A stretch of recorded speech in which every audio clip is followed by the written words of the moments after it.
I can stand up and talk for 3 hours. Man can stand up and talk for 3 hours. You not even talk for church ministry, you want to die. That I gonna sick thing you're carrying. So we can stand up and talk for 3 hours. Man can stand up and talk for 3 hours.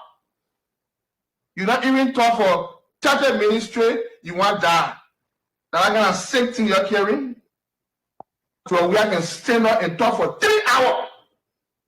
Man can stand up and talk for 3 hours. You not even talk for church ministry, you want to die. These things could happen behind the scenes. So I supported Joseph Boakai, knowing that by 2023 he'll be tired. Okay. Knowing that 2023 he'll be tired, he could have a good heart, everything good, but the brain is going down. You're not holding the end, you're moving down the hill. This is nature.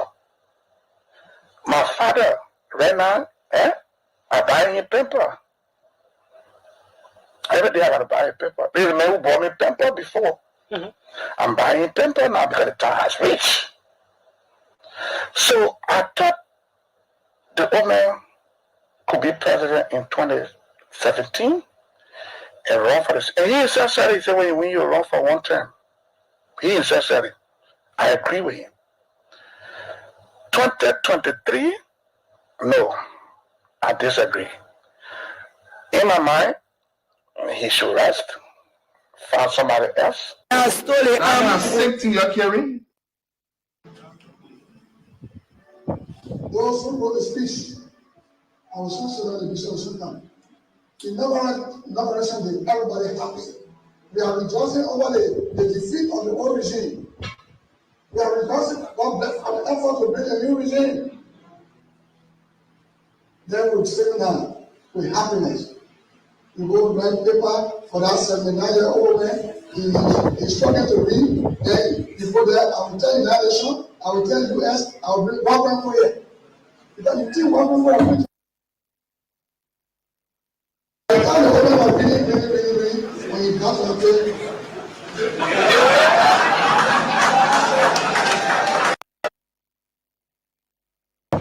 those who wrote the speech,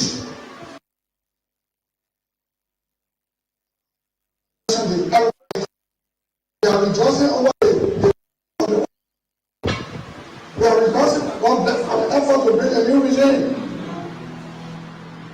Then we sit down with happiness. You go write paper for that 79-year-old man. He's struggling to read. Then you go there, I will tell you that nation, I will tell you US, I will bring one for you. Because you think one for you, Johnson? I will tell you that nation, I will tell you US, I will bring one for you. Because you think one for you, Johnson? And by the time because you think one for you, Johnson? And by the time the old man was reading, when he got one for you, Johnson? Tell you US, I will bring one for you. Because you think one for you, Johnson? And by the time the old man was reading, when he got to the place,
So we can stand up and talk for 3 hours. Man can stand up and talk for 3 hours. You not even talk for charter ministry, you want die. That I'm gonna sick thing you're carrying. So we can stand up and talk for 3 hours. Man can stand up and talk for 3 hours. You not even talk for charter ministry, you want die. That I'm gonna sick thing you're carrying. So we can stand up and talk for 3 hours. Man can stand up and talk for 3 hours. You not even talk for charter ministry, you want die. That I'm gonna sick thing you're carrying. Those who wrote the speech, I was listening to the Bishop Sultan. In Liberation Day, everybody happy. We are rejoicing over the defeat of the old regime. We are rejoicing about the effort to bring a new regime. Then we sit down with happiness. You go write paper for that 79-year-old man. He's struggling to read. Then you go there, I will tell United Nations, I will tell US, I will bring weapon for you. Because you think weapon for a Johnson? And by the time the owner was reading, when he got to the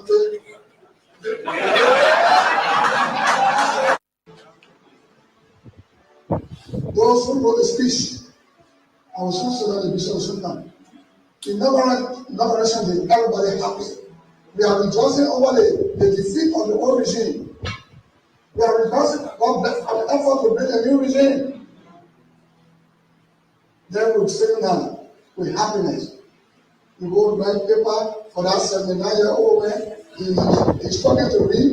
Then you go there, I will tell United Nations, I will tell US, I will bring weapon for you. Because you think weapon for a Johnson? And by the time he's struggling to read, then you go there, I will tell United Nations, I will tell US, I will bring weapon for you. Because you think weapon for a Johnson? And by the time the owner was reading, when he got to the page,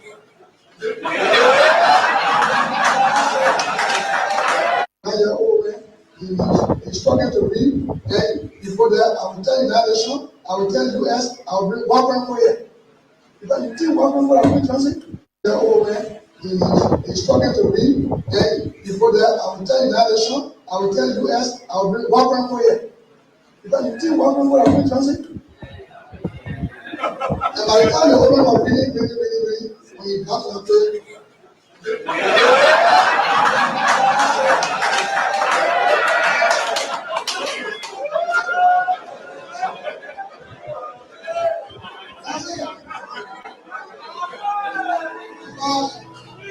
in this country, Good morning, guys. Good afternoon.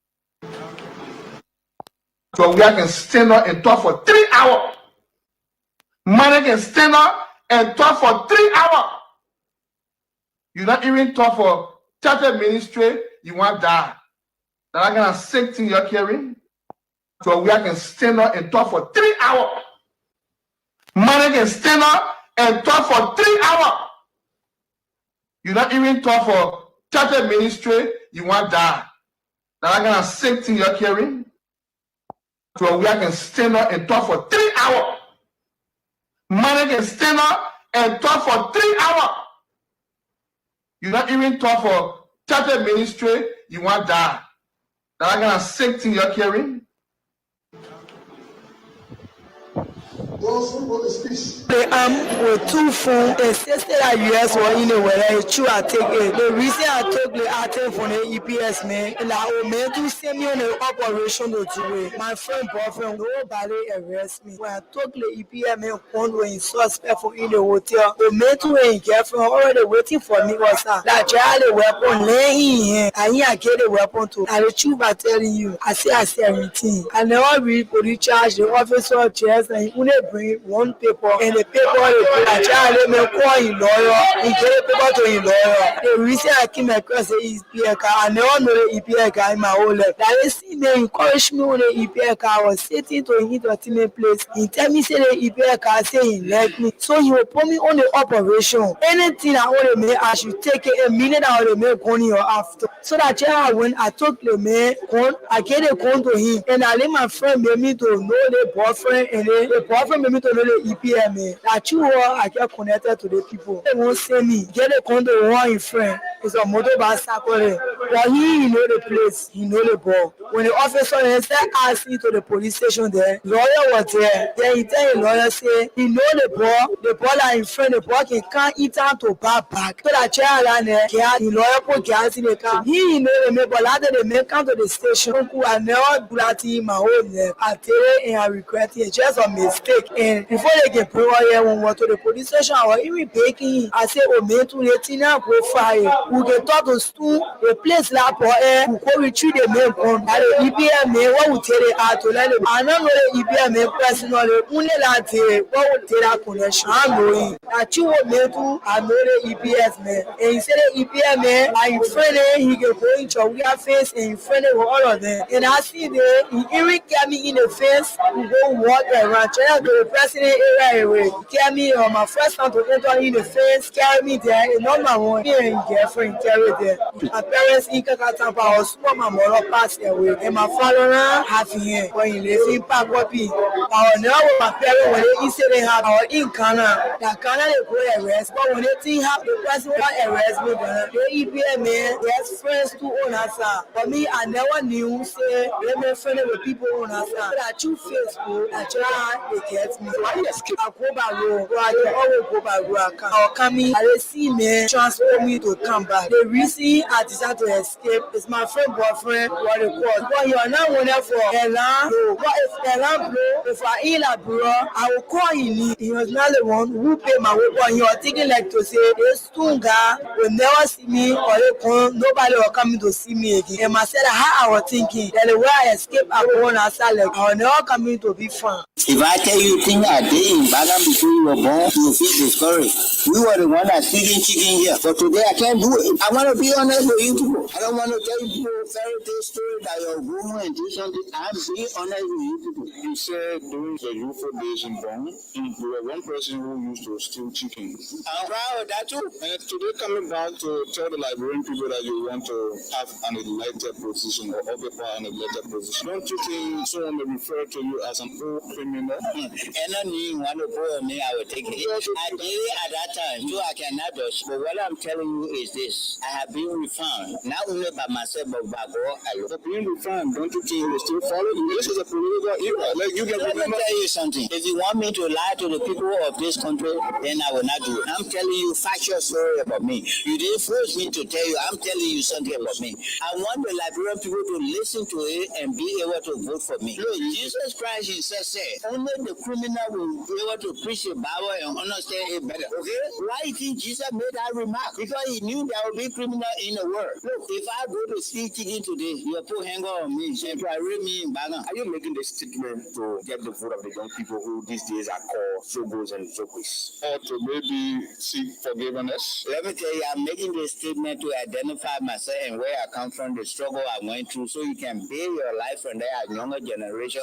and know there is hope in the future. Now people will use electronic and print media. They use everything to promulgate dirty propaganda. So they take advantage of that and they spread their own dirty propaganda to outpower us, to outsmart us, to dirty us around the world. So the investor cannot come here because you want to come. They'll be afraid. That's the intention, not to allow the investor to come. So they do all kinds of things to destroy this government image. That's what I know. Because this government cannot involve itself in killing people and killing people. President Joshua, when he became president, he opened a church. In more recent time, and just over the weekend, Ambassador Joseph Yuma Boakai made a statement that people shouldn't take men's job and give it to boys. He's a boy taking over a man's tax in the presidency. What do you make of that? Two things I want to say. That statement doesn't go well with me. If Mr. Weir is a boy, then I think he's a good boy. Because Joseph Joseph Boyka, former Vice President Boyka, dropped in his heart. He collapsed, almost died. It is that boy, he called George Weah, who ran there, pick him up, charter a plane to fly him abroad for open heart surgery by laying to live today with pacemaker battery. He's a battery total right now. So the battery is controlled by the white man who gave it in a medical center where he was flown to. So maybe he's not well to speak the way he's speaking. He's not well. He's using battery. It's not normal. A man who is using battery and a man who has a natural eye, compare the two. So Joseph Boyka, the former vice president, he's using battery. He's a battery total. Such a man cannot even be president of this country. He said, so maybe that the frustration making to speak the way he did, calling the president boy. So Joseph Boyka, the former vice president, he's using battery. He's a battery total. Such a man cannot even be president of this country. He said, so maybe that the frustration making to speak the way he did, calling the president boy. So Joseph Boyka, the former vice president, he's using battery. He's a battery total. Such a man cannot even be president of this country. He said, so maybe that the frustration making to speak the way he did, calling the president boy. How many million people voted that boy? So many millions. Look at this boy and you elected him. Maybe you call George Weah boy because of the age, because Joseph Boyka is over 70 and this boy is about 50 something. So when you say boy, well, that's it. But boy, in the sense of immaturity, no. George Weah is mature. He's mature. That's why he told Joseph Boyka on the ground where he collapsed to fly here, bro, for medical checkup, for medical heart surgery. That's what made you to live today. I think Joseph Boyka, in conclusion, should be very grateful to that boy who flew here out of the country for open heart surgery and making to live today. But the way Joseph Boyka speaks, the way he acts, he is one of the 9 ungrateful lepers. The fact is, you could have emailed you, but he did not. He saved this old man. But what the old man is returning is ungratefulness. Call this president boy. You call the whole Liberian president boy, then you old man, you told him battery around here. But I cannot look at a battery man and he let you. Because any minute you could collapse. But you already say you want to be president, and we know the record. You're on the time bomb, on the borderline.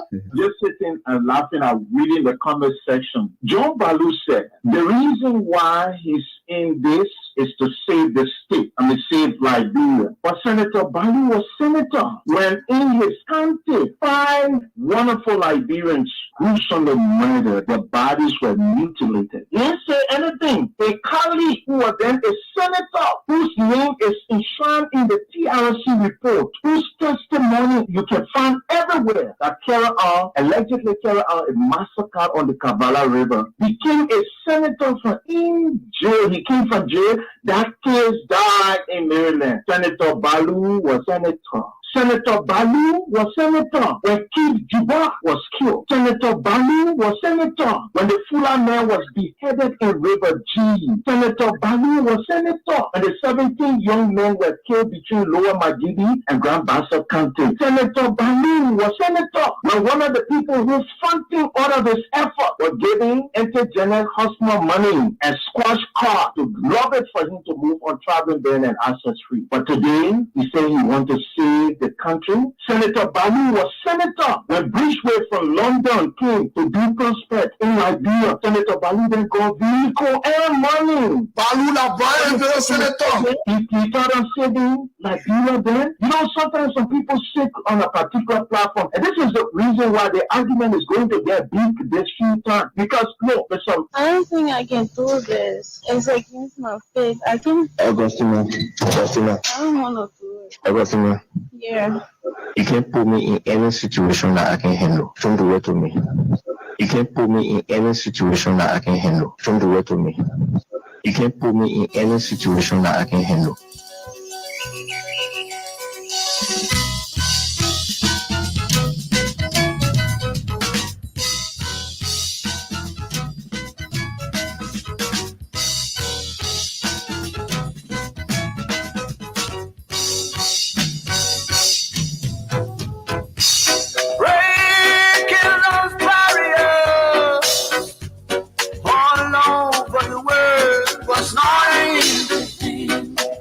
Yesterday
can hear them from across the ocean singing this song. Oh yes, with just 2 days to go to the close of January.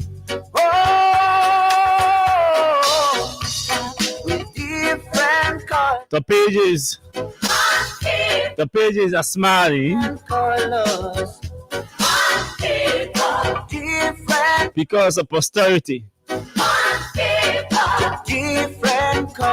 And yes, it's good to be back on the Monday, just after the weekend. Let me say a very, very pleasant good morning to all of you across the country. Good morning to those of you in the diaspora, our friends, our fans, our followers, our critics, and even those of you who do not like the things we say and the way we say them. It's good to be back on your radio on the Monday in Monrovia. Too many things to talk about. The big news today, the big event today, is that His Excellency the President of the Republic of Liberia, Mr. Joseph Yuma Boakai,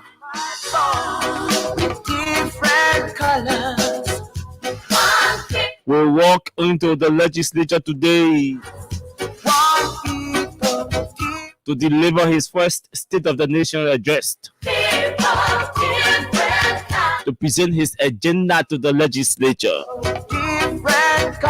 By law, that's supposed to happen at 4 o'clock. Mr. Boakai will start. Mr. Boakai should start to speak at 4 o'clock. So yes, the cameras are obviously being mounted up Capitol Hill. The recorders are being charged. The pens are being re-inked. Somewhere from Japan, somewhere from Australia. They have their respective responsibilities, their respective duties, their respective functions. And so what Mr. Boakai will say is what the pen will write, what the camera will broadcast, what the recorders will record for history.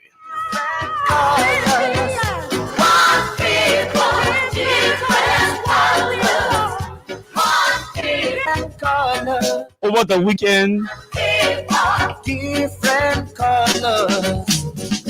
over the weekend, NAFA, something happened at the National Fishery and Aquaculture Authority.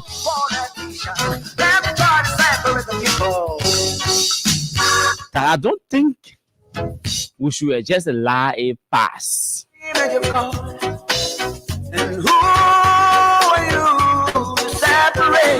My name is Austin. I'm here alongside Abu. And together we are your drivers. Straight up to 10 o'clock. Good morning to you, my brother.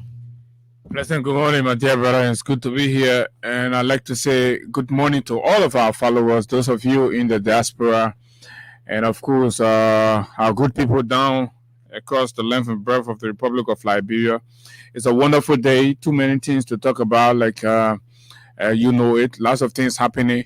This has been a government that has been particularly too very dramatic from just even before it took office, and the drama continues. We're hearing lots and lots of things. And today is another opportunity to go into these issues and bring you some of the information you need to know so that you all start bracing yourself for the days, months, weeks, and years ahead, and the conditions under which these movements will be. And of course, we are where we are. There's a new sheriff in town, and the new sheriff have started proceeding in ways and manner that has not been seen too favorable by his very own people around the place. Too many grumbles in the corridors, too many murmurs among unity party stalwarts and all that. So yes, a perfect opportunity to look at these appointments are being made, and as the appointments are being made, But first of all, the pressure that comes before the appointments are even made are the serious takeaway for me. On Thursday, in fact, there had to be a league listing of appointments, and somebody told me in history, I think there was a time around the Doe government or something where there were delay, and then people started going and taking offices by themselves and all that. It all comes in when the leader is weak. The leader does not take decision when he or she is supposed to take decisions, so people rely on it. So why if some of these people see their name out there, they jump, they go start going to offices and start doing things and all that, so you have problem. You see, when you pull sick, weak, tired people who probably controlling, they get that this is exactly what you get. But for some of us, we're not surprised. We only hope that it will get better because this is our country. We do not wish the worst for our country. But unfortunately, some of you angrily voted, and this is what we have. So we are even hearing and reading that the president has even abdicated his functions because of the pressure, the mounting pressure on him for these appointments. Everybody want appointed positions and all that. So he had to set up a committee, which if that is confirmed and established, is in total violation. And to even see senators welcoming that and going to do that is equal to interference for me. Plus other issues that are making the news. And so we're here, and it's good to be here. The week starts today, 4 p.m. today. Like Austin said, we anticipate the president to fulfill Article 58 of the Liberian Constitution to present his legislative agenda and the state of the economy or the nations and all that. So we are told that in keeping with the protocol has been reversed. So the number of people that are supposed to attend will not. It's going to be strictly by invitation. If you're not invited, don't go there, and blah blah blah. Two additional air conditions have been installed to provide ventilation, adequate ventilation. There will be no excuse this time about heat or all that. We hope the president will stand the rigors of delivering his address to the Liberian people through their representation or the representatives. So we look forward to that coming at 4 o'clock. We hope a repetition of the January 22 will not be seen today with the level of failure in arrangement, organization, planning, and execution and all that. So we hope something better will happen today. And so that's what I want to say initially, and say thank you for joining us as always. Yes, sure. And Senator Johnson, I don't know what excuse that audio is not here, but Senator Johnson has something to say on his pulpit. And so also over the weekend, his party chairman was nominated Minister of Justice. And this whole conversation about war crimes court has surfaced. And then we heard him using his pulpit to also respond to the inclusion of Mr. Barker, the inclusion of war crimes code in Mr. Barker's speech. Okay. This is something that does not look comfortable for Mr. Johnson. And so he believes that the country should remain as it is, But you see, that the country will remain on the path of peace. It is good that these things are happening. When leaders campaign on a particular, another club will have the technical work, a members of the technical team of Dr. Louis Poto, the new health minister. Members of our technical team will join us at 9 o'clock to run a profile interview of who she is, what does she bring to the job, what her experience is, just to allow you to know who she is. We announced on the show last week that we were going to begin profiling the nominees of Mr. Barker. And so as part of profiling the nominees of Mr. Barker, the technical team follow the show and say we want to come and So they won't be show. the Yes, first. Huh? yes. So they're satisfied with the profile of their Yeah, of so their that's- boss of their boss lady. yeah. So that's why they come here. They come here to talk. Dr. Koto, the new health minister designate. So they will come here. We ask them. We want to know who is she. What does she bring? What does she have? What can she offer the health sector?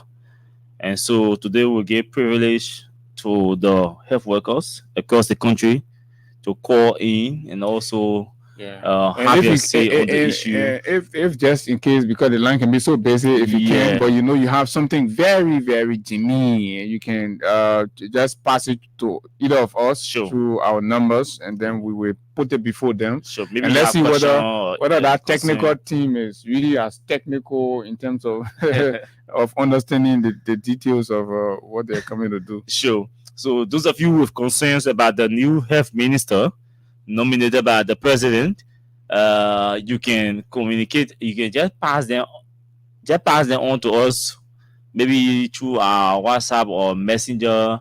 Yes, we will definitely engage the folks that are coming. 3 persons will join us. We'll announce their names later on, but they will be here at 9 o'clock. Let's think about over the weekend. NAFA organized a program, Abu, and the program was intended to commission a vessel, the first of its kind in our country, a fish research vessel. And what they were to, so what they are or what they will be doing, and it's a gift from the Moroccan government. And what they will be doing or they should be doing is to do a survey. The vessel will be here to run a survey of our species under the water. Some of these things are the first time happening in our country, so we are just not. I mean, it may not look attractive to us because we are not used to it. But other countries, I know Senegal does that. Even Senegal does a regular survey of their survey or research of their species, and so that's why a country will sit down and say, in Liberia has the biggest or the largest deposit of, for example, tuna fish, or Liberia has the biggest deposit of what we call cripple fish or snapper. When you hear people sitting down and telling you this country has the largest or the biggest deposit of cripple or tuna fish or catfish or whatsoever, that's it. That's the work of the research vessel, and that's what is going to be done in our country. So that vessel came, and then it was commissioned, in fact, on Friday. And so Jeremiah Kuhn was invited to the official commissioning of the vessel. Why Jeremiah Kuhn? As the vice president of the country. And Why not the president? Well, that one at the protocol of NAFA people, probably they reached out and the president designated him to perform the duty. I don't know. I'm not okay with the formality, but he was. I know that our counterparts reached out to the new government and furnished them with the information and asked them to get involved. But something might have been a reason why it was instead of the president was the vice president. Yeah, it was a weekend. Maybe the president could say the president could get designate responsibility. I know. Yeah, so but that's a major, like you said, at least in recent memory, one of the first of its kind. Yes. And it's going to also explore the resource potential of the country, especially in the fishery or the marine economy and all that. A new president, it will be an opportunity to go there, get to understand, interact with the people, have a conversation. Probably there can be some technical briefing on the side where you speak or your because you're the driver of the country's agenda for once. But don't But forget that anyway, Senator I know basically why I asked, but it's okay. No, I know where you're going. Yeah. Don't forget that Senator Johnson told you that if Mr. Kun becomes vice president, he's going to be the one running the show. Yeah, Don't forget that too. And then I mean, I'm sure the president was still recovering. You know, so let me just designate the responsibility to my vice president to go and perform. But sadly, the vice president did not go. Mhm. So a joint team organized the program, planned the program, and everything with the NAFA people, and a team named or structured by the new government. Mhm. And then Jeremiah Kun's name was submitted as the person who will perform the official commissioning program of the vessel. Saturday on Friday, Mr. Kun refused to or did not show up at the program. He did not show up. An official program that was organized Mhm. by the government, not by Emma Glasgow. An official program that was organized by the government, where our international partners were here, that they were in the know that the vice president will commission officially the vessel. So they went there, furnished with the protocol and everything, and the vice president did not show up. Mhm. So sit down and imagine that a vice president will be invited to perform an official duty. We agreed to the invitation to perform the responsibility and will not show up without any information or reason. No proxy. He didn't send somebody the proxy for him. He did not show up. He did not send somebody the proxy for him. He did not communicate with the entity why he could not attend. And it was the speaker that had to perform the responsibility. That's how embarrassing it was. That's how embarrassing it was. That the vice president at that level would be invited to grace an occasion, will not go and will not send a proxy, or will not communicate prior. If there were issues or other issues that were denied or that could not have allowed you to go, normally you will communicate with the organizers and say, due to X, Y, and Z reason, I cannot attend, but however, I'm sending my COS to proxy for me. But the vice president did not do so, and then the speaker had to perform the responsibility. So no proxy when there's no communication, nothing of maybe basic schedule, or just, are you trying to tell the people that we will not be available, blah blah blah. But you know, that was really embarrassing. Yeah, I'm not sure if I am personally embarrassed, because I know these people will embarrass her a lot, because there'll be a lot of time. And I just want to believe some of the reason why this happened, especially from the vice president end, could be due to the plenty issues they are having within their camp. Vice president is under immense pressure from his party on this appointment thing up to Thursday, Friday. Some other sources had not leaked that appointment or nomination listing. Apparently, we would not have had the number of nominees from the president's office as we have now. So I want to believe probably they were busy up and down trying to sort these things out, and they even forgot some of their schedules, or probably lay low some of their schedule. Or another reason could be, apparently, people are still in that campaign or partisan mood of thinking that to be a CDC, organized program. So, in fact, we have not taken office yet. Let the people do what they have to do. Let's finish setting up our government. We'll revisit our whole thing, review. Those kinds of attitudes, right? We'll revisit our whole thing and try to do whatever we need to do. I think for expediency, if I would have advanced Emma Glasgow, probably if she is a listening person to that extent, I would have said to them, because I don't know whether the program they were doing is a matter of law, that if it doesn't take place on that day, then something will happen. But if not, then maybe for expediency, they will have pushed it back a little bit to allow the new administration a space where, after all of the different briefings and at least government have taken shape to some extent, then you see whether the president will be there. Proper briefing is presented to the president, put them in that mindset or state of preparedness, and see. I think it will have been fully, participated. There will have been no room for excuse now. But when we rest on the fact that, say, trying to put government together, we're busy here and there. President Baka is even running away to go bombing, to go sit down to rest his hair, all these things. A lot of things going on. So somebody will use that as an excuse for why they did not show up.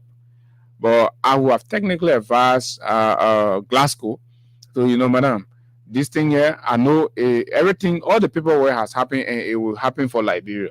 So now that they are here, can we communicate to our partners that, due to the transition and as well as all of the technical blah blah blah, we crave the indulgence that they will allow us at least a 2-week extension or a 1-week extension, while we work assiduously with the leadership of the country to ensure that a kind of national flavor is given, where people will reduce this level of disenchantment and speculations as to why people did not turn out, why people did this, people didn't do what they should have done. But anyway, it has happened. At the end of the day, it is a Liberia thing. Madam Glasgow has, I think, 2 years on her tenure. So Mr. Barker will have to make do with her. If they are thinking it from a political partisan standpoint, they will have to make do. She had 2 years. It's a matter of law, and they are supposed to be respectful of our laws, and they must be able to accord her all of the necessary national privileges and opportunities as the head of NAFA, with a constitutional or a statutory tenure authority. So they must respect her for that and try to work with her. You cannot stop attending her function because you see her as somebody who's coming from the CDC government and all that. And I have a reason why I'm even putting out this message. And I'm told Baka is listening this morning. You can't keep running the country like that. Elections are over. Even though you have not sounded determinedly reconciliatory, we still wait to hear how reconciliatory enough you are as you approach your governance of the country.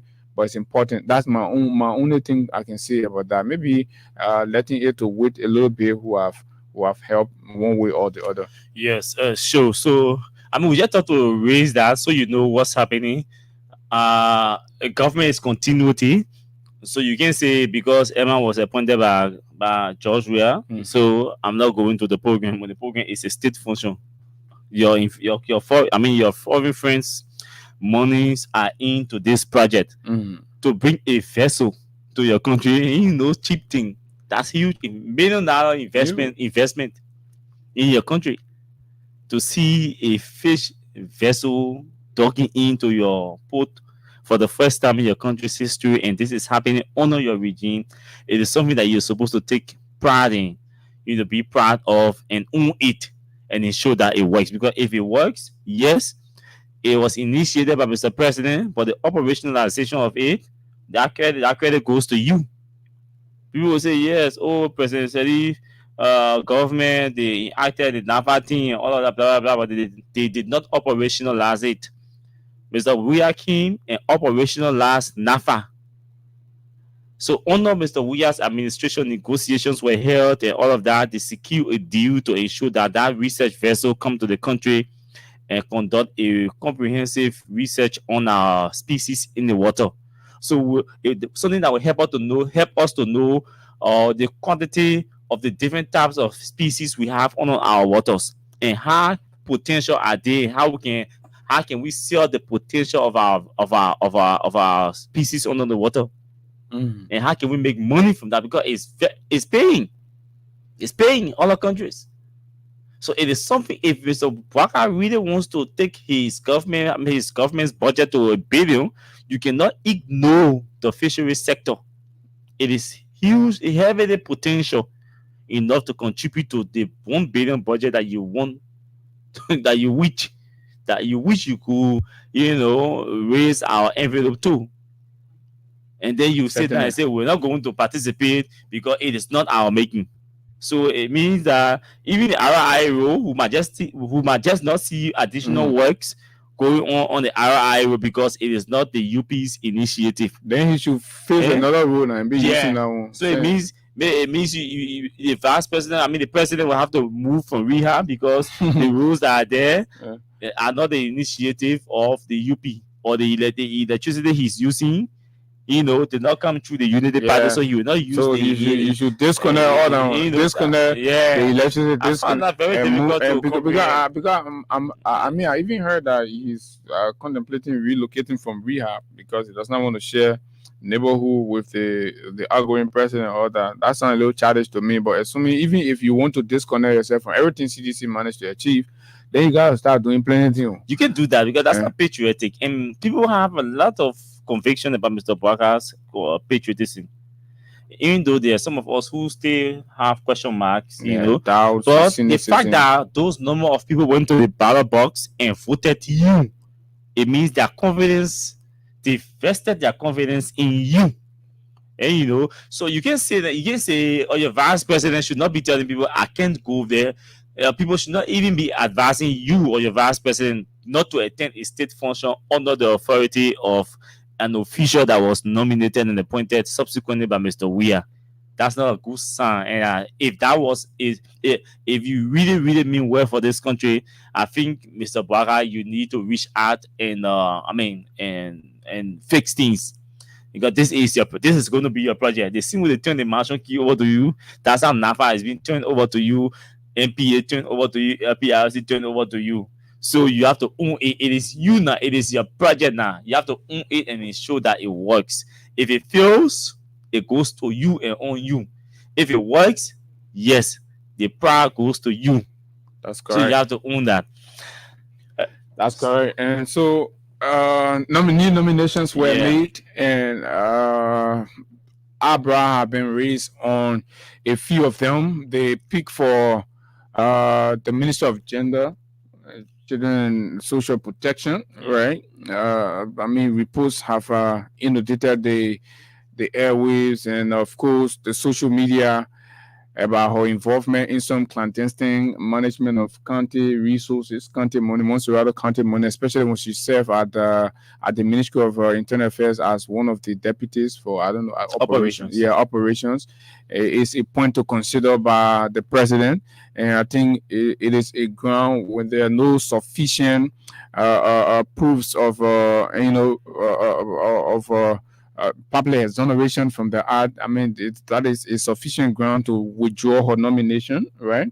There are also been concerns raised with the appointment of the Commerce Minister, especially with his citizenship issues and all that, especially understanding our country, we have clear laws on citizenship, particularly when it comes to race and all that, pigmentations, and the laws are clear on Negro descent.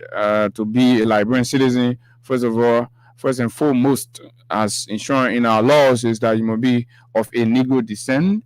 And there are other ways by which people can be citizens in our country, but I'm sure legally 4 other ways.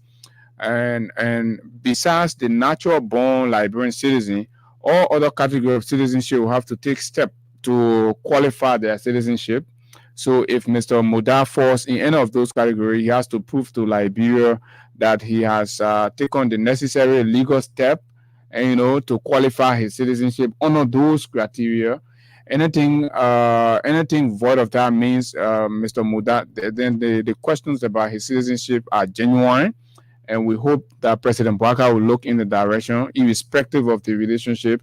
I know Mr. Muda and his business, especially the Bella Casa, has been very serviceable to the United Party. It so told me that the UP owes Bella Casa and Mr. Muda pretty close to $500,000. That's a whole lot. So it could be a bargaining and all of that. We understand, but our laws should not be flattered because people have business interests or financial issues with individual. We are not, criticizing Mr. Muda only because we are xenophobic or trying to hate him. No, I'm not one person who want to be talking about, but let's follow the law. If the law say you have to be a citizen, you either naturalized or, by affirmation, or you derive your citizenship, right? Or you're natural born. Those are the 4 means by which you can be a Liberian citizen. And if your citizenship is by affirmation, there has to be a record to the effect that at the age required under our law, the age of majority, up to before you exceed your 23rd birthday, you must have taken the necessary step in action. And I think there is a precedent. I was told that the current head of LEC, Money Captain, right, did that because he has a similar situation. And at some point, Money Captain, as much as he is a Liberian, have enjoyed plenty of privileges in Liberia. Was also at some point, I'm told, the president of the Lebanese Diaspora Association. And those are allegiance issues. Those are issues that Liberians are raising. They are genuine issues. So Mr. Muda is supposed to preside on the commerce and industry of our country, and he cannot be seen as a man conflicted in terms of national allegiance. It has to be clear and on the record, right? There must be, quote, affirmation to the effect of Mr. Muda's citizenship. I saw him share picture of him and his mother. So it is clear that his mother is a Liberian, lady, right, from Lufa County. Sources have told me. So if that is true, then it's also been established that his father is a Lebanese. So under that arrangement, Mr. Muda will have to take step.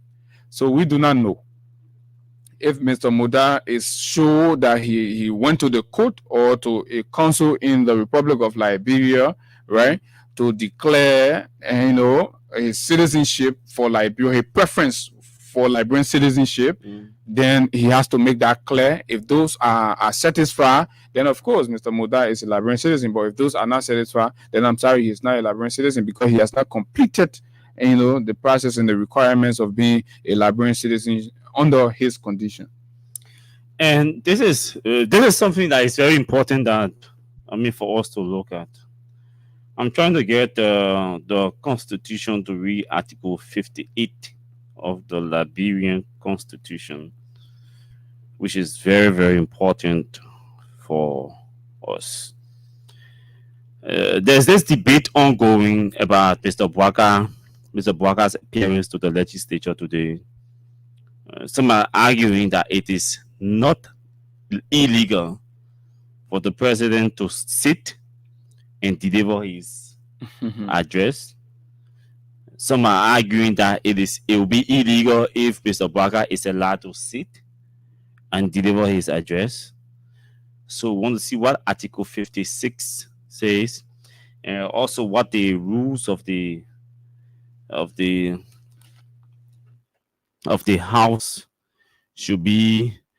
I can't get this. Let me go. I have to download it. Let me try. But talking about this Army Muda issue, you see, this country will only develop or progress if we decide to do things the other way, right? The other way, right? The right way, right? Sure. So we can say this is wrong under Abu, but it is right, or it should be right because it is Austin that is doing it. We can't run Liberia like that.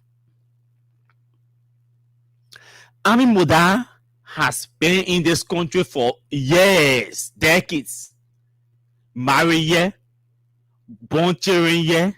Nobody has bothered Army Muda. Even the very Unity Party, when Army was going to a convention, the very Unity Party, the other side of the party, argued that the man cannot be chairman for the UP because he holds a Lebanese citizenship. Today, Army should be qualified to be a minister of commerce in our country because it is the UP that is appointing him.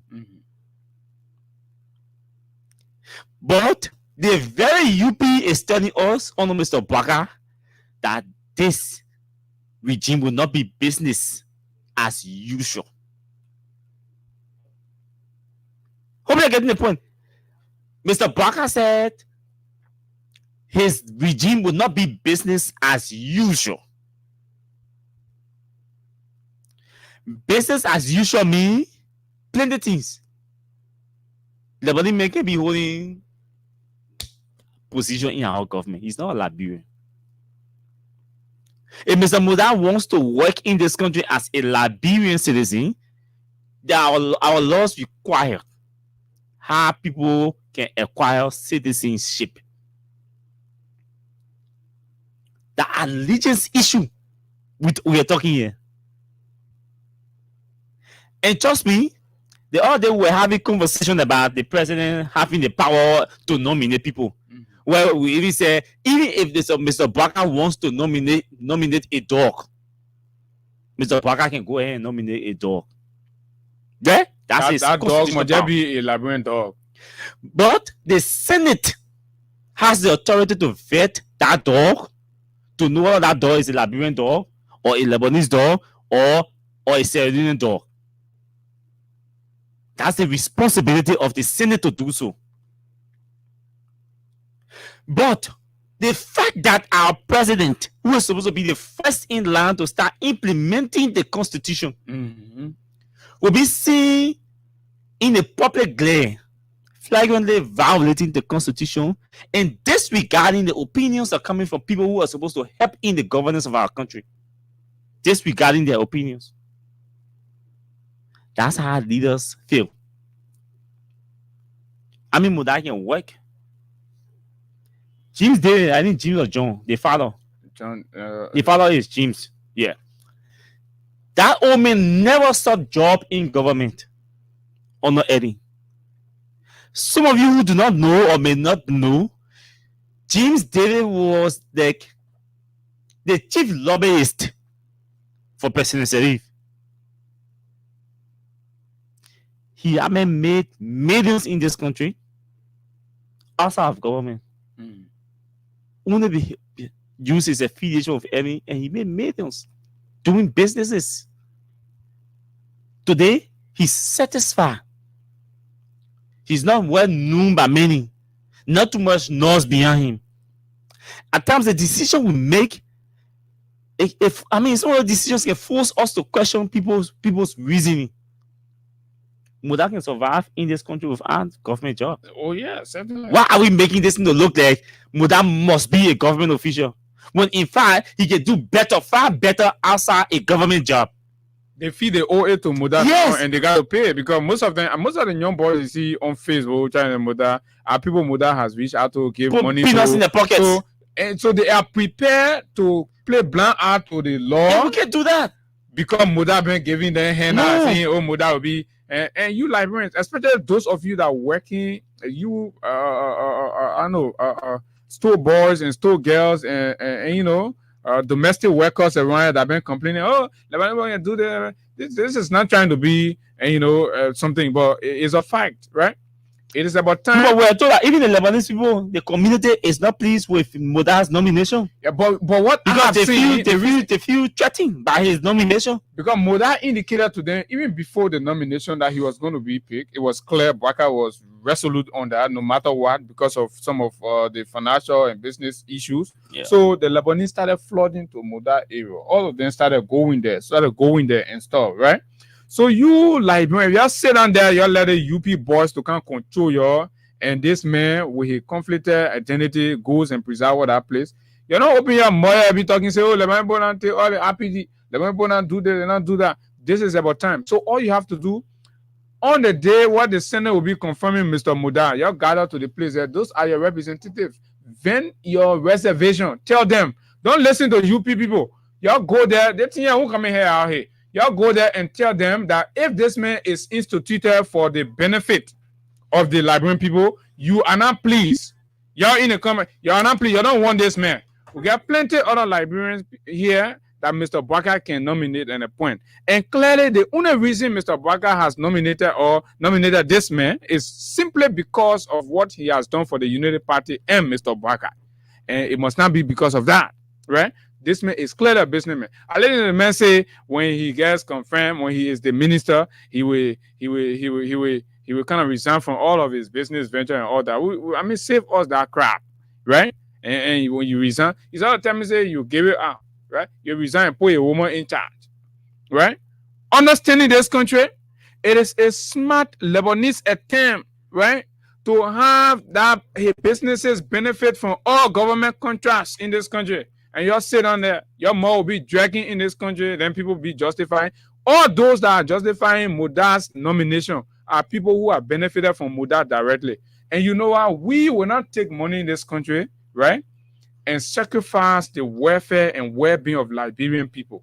We know the Unity Party and Muda are prepared to give media people money. They say, be doing the, Muda been here. You go tell the man picture, he pull it. And they say, when you get somebody to say, you can be Liberian citizen by marriage. Who told you that one? It's not law, right?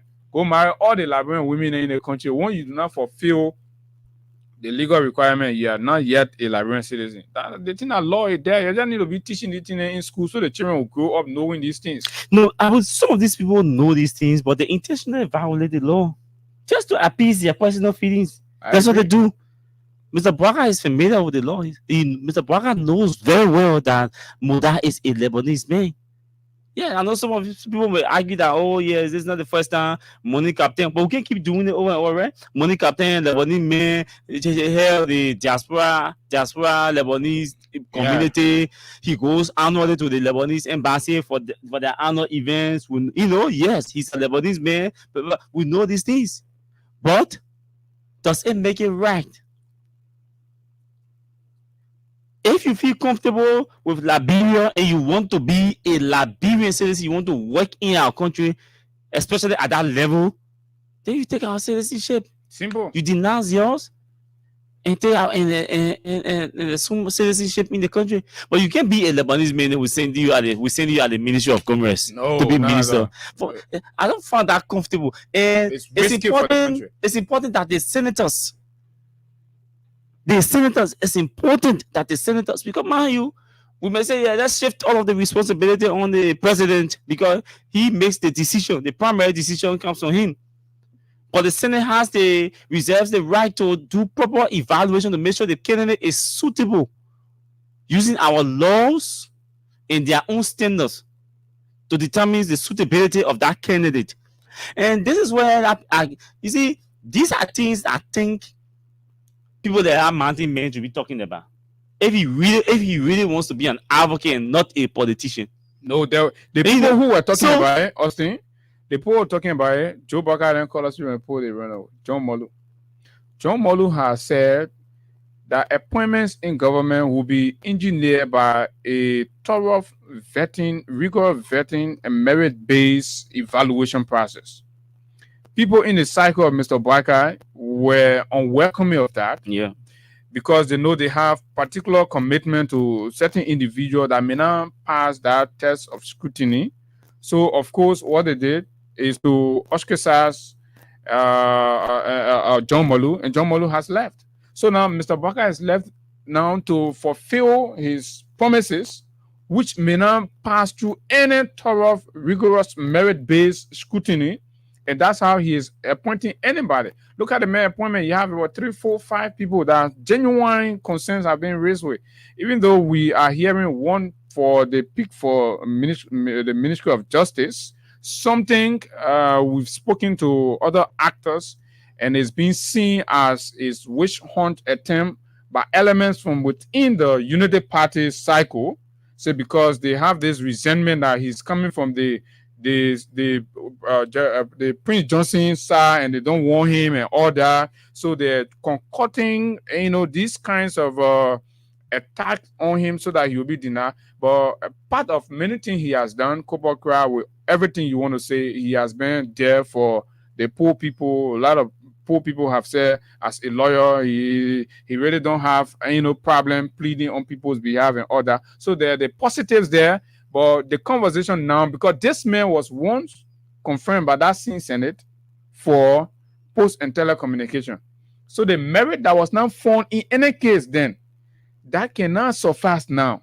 So we use Kupakra stay at post, for example. Yeah. So because they confirmed him before and he want to post. What did he do at post? We can use it to deny him confirmation. Fine. Then that way now the Senate now will have to do due diligence to their function. Yeah. But okay, this nominee has come, but this nominee has been here. Like Amara Conan posted something for him, and his own personal requirement on how he will qualify or why he will qualify any nominee, right? Yeah. So it's not entirely a bad thing. So senators must have a standard. I'm not talking about loose talking like what Dylan would do. Just call the camera post, sit down there, and you go understate your own asset on your own and all that, right? And not the kind of work.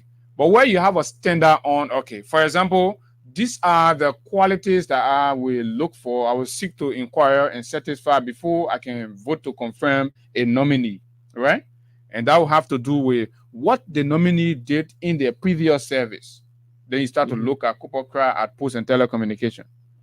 But in an event where there will be a politically motivated conspiracy, right?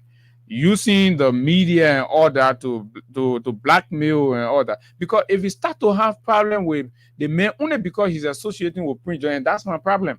With Prince Johnson, then that means you should not have done business. You are questioning the United Party decision to have entered into an alliance with the MDR. So the politics versus governance. I agree, right? But then you have a problem with the chairman of MDR becoming a minister, but you do not have a problem with the standard bearer of the MDR becoming vice president. I mean, where's the consistency there?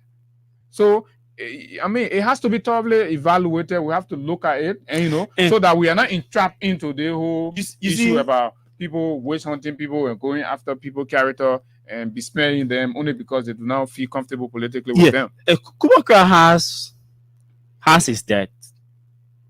That I'm not too sure Kubo will consider that, we expect that he will just go the nominee today, then he sails through without anybody raising those issues. If you go to the Ministry of Post today, Abu, and you ask the employees there, during their whole election, Kupakra will not get elected if just the minister position was an elected position, because he left that at the Ministry of Post. This is someone who just family last the Ministry of Post. In-law on the side, a girlfriend on the side running campaign, a dollar sitting now, sitting on one side and running and deciding who gets this, who gets that at the Ministry of Post, and all of that. These things came to us here. We're sitting at Freedom Area, and these things came to us. We spoke about A and all of that, but we could not do anything because we didn't have authority to make any decision. All we had to do was to talk about it. Today, Kupakra left the Ministry of Post. He's going somewhere else. Obviously, he's taking that because they say he's taking that blind with him at the Ministry of Justice. And the Ministry of Justice is very risky. The next thing I'm sure the critical minds are looking at too, which we have to talk about in our critical analysis, is the fact that Mr. Kupakra has a clear ambition, a clear agenda for establishing the War Crimes Code. Mm-hmm. You send the chairman of Prince Johnson, who, if you say War Crimes Code today, the first man that will be on our list to go to War Crimes Code will be Prince Johnson.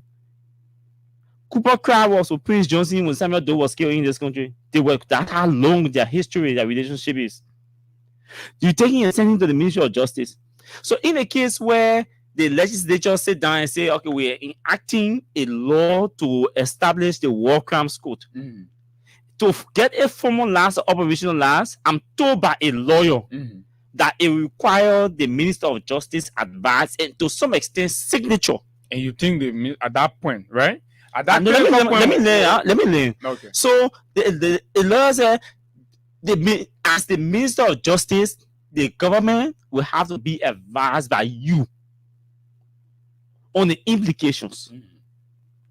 And to some extent, to get it operationalized, in fact, it will require the Minister of Justice even granting approval by his signature. And he said, we don't want a situation where the Minister of Justice or the legislature will raise an issue, enact a law, the executive will is under obligation to implement what the legislature passed, and then the executive will start reneging or dragging his feet because the Minister of Justice doesn't want it because he wants to support Prince. He wants to support shield Prince Johnson, or one of those who may potentially be qualified for prosecution. Now, are these opinions legitimate? Yes. Are these opinions just strong enough to deny or prevent us from establishing a war crimes code? In my mind, I don't think just a Minister of Justice can stop a country from establishing war crimes code. I don't think so. That a minister, because the Minister of Justice could advise, a person could say, okay, your advice is acknowledged, is noted, but this is a law enacted by the legislature. It becomes a statutory law. It becomes a mandate, because our constitution say when the legislature enact law, the president sign that law. One Joseph Boakai signature in sign that law to establish war crimes code. Kubwa does not have option. Two things: either he resign or he work with the team to operationalize it. If he refuses or delays, the legislature has oversight over the Ministry of Justice. If he refuses to do so, the president has the nominating and the dismissing power to dismiss him for reneging on responsibility. That's correct. So in my mind, I don't think if Mr. Boakai really wants to establish war crimes code, he can even take Prince Johnson West and say Prince Johnson West to the Ministry of Justice. She will not have an option to say we will not establish our honor mandate. No, she wouldn't. So technically, they're trying to scapegoat. Apparently, they are doubtful of Mr. Boakai's political will and commitment to the establishment of war crime code, right? So they want to use Kubwa as a scapegoat. The possibility do not exist. I too have spoken with lawyers, right? And what they've said, once the legislature takes the decision and have an agreement, a resolution, and all that is passed and reaches the president, right? The president needs to do a communication.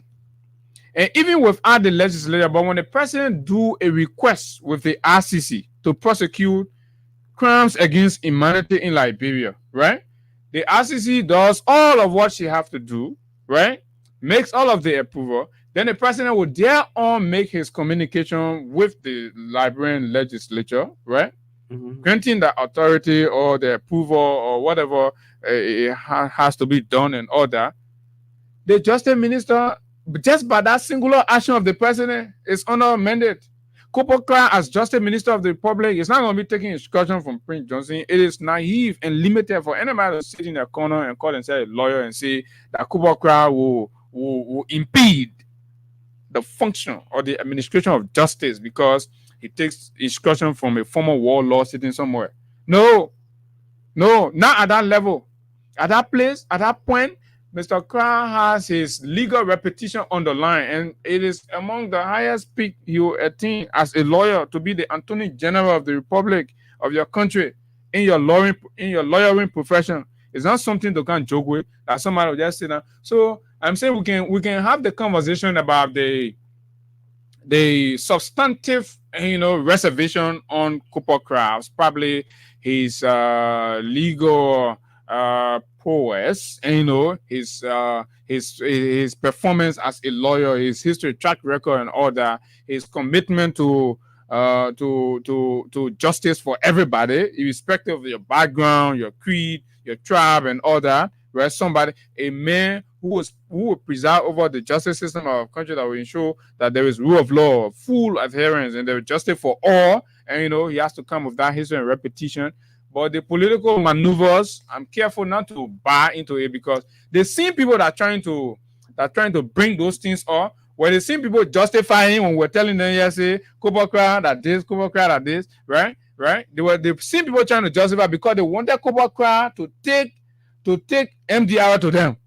So you're finna getting MDR. So that your political play that we don't want your own for the country join us. No, the government here. Y'all came together, you fund the government together. Yeah, UP Alliance. All of that UP Alliance.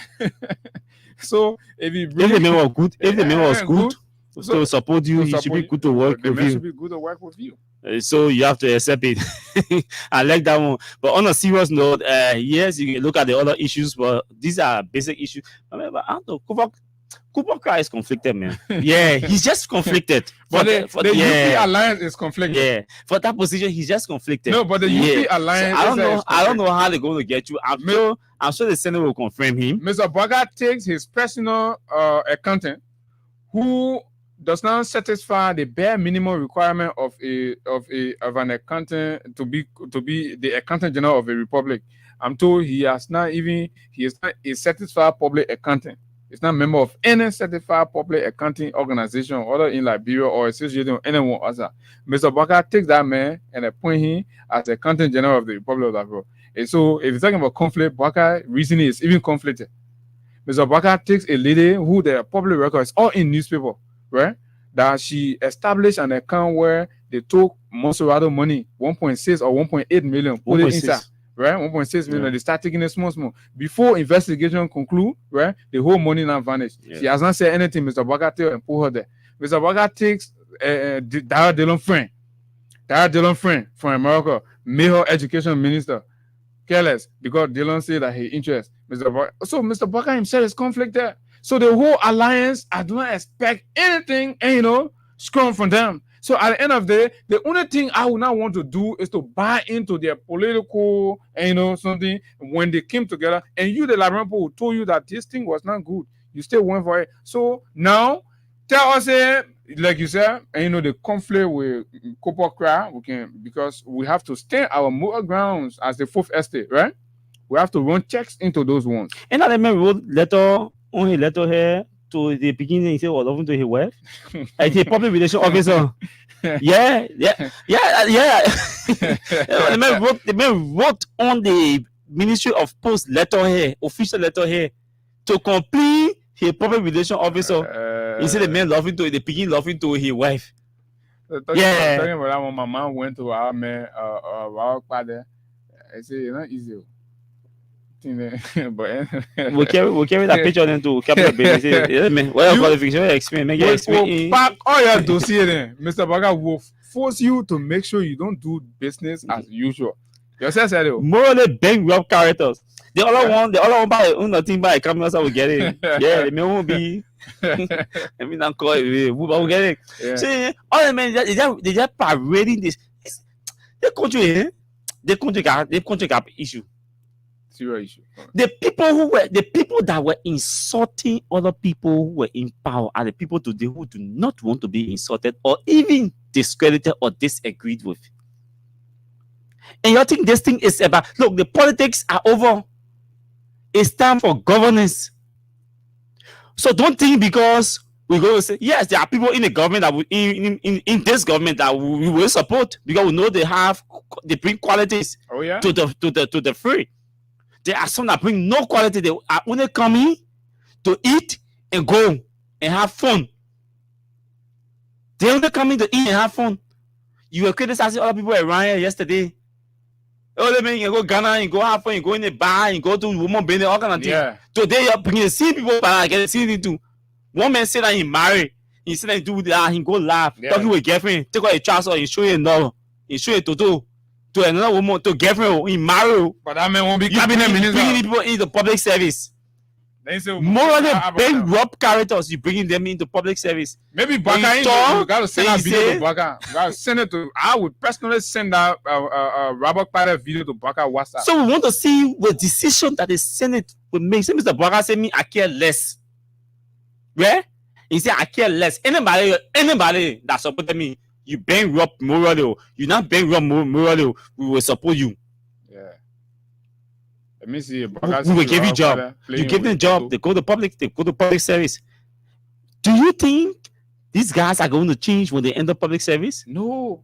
They're going to increase and expand their immoral behavior in public service. And then a curse will be on the entire government. They all start fighting and money, you start feeling, and you say people now want you, people in layer. But the quality of the people you bring to public service, the good people are being vilified, and the bad people are being celebrated on a daily basis in the UP corridor. You just mentioned that I made the same as Controller General.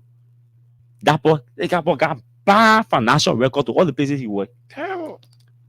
The man ain't even qualified. That man got terrible financial records to all the places he worked. And for us, we'll put the documents out and be reading them. We're reading the young and tell you what they say. So you don't say tomorrow that we did not tell you. Don't let me say they'll be there for fiscal affairs at finance ministry. That one I primo you not bebo. Yeah. Because primo is chairman always means in the Senate. Yeah. And those are the notorious budget manipulators. So Prince Moyi wants somebody that will be seated at fiscal affairs that will be able to get things easily done for him. What? So he said he's poor. And he said he bored there. Yeah, a ball. Nobody concerned about quality. And Bwaka, who here about quality thing? Forget assume Primo. He tell a boy, he say, but Primo you want interest. You send him there. We can't govern like this. You can tell Mr. Wiase his government you won't be or kleptocratic. Yeah. Then basically. But Jacob Akodi government officer in charge of Nuka. Asking me you. Before you load, they will put that man there. That the man going there. That one the officer in charge. Why he's going there? Because he's afraid. Bwaka trying to play smart. You know there will be public reaction that his nephew about nepotism. So officer in charge. Let's do the officer in charge. So your nephew then. The same man who was vice president at Nuka he was vice president at Nuka for something. And Nuka, when Nuka went bankrupt, you send him back. Yeah. And you say it will not be business as usual. Yeah, it will not be business as usual. You send him back to Nuka. And you think he's going to do what there? Resuscitate Nuka? That's not possible. And this is where, for me, at times, I get disappointed in our leaders. Look, they say when your Christmas will be good, you will know from the eve. If on the eve of your nomination, you are appointing people that bring little or no experience to the job, you are prioritizing their relationship with you or the party. About instead 80% of your capacity are conflicted. Yes. Look at Bernie Harris, the general minister. $1.6 million in 2016. So how you come in other people pass record and would telling you they want to pass record? You know what I mean? Wake up from your sleep here to withdraw her nomination. Somebody can then she going on. You see that Facebook thing, baby. You go on Facebook, you start reading. Say that what will save you. I mean, we were rally people like go to the legislature, we'll put our senators.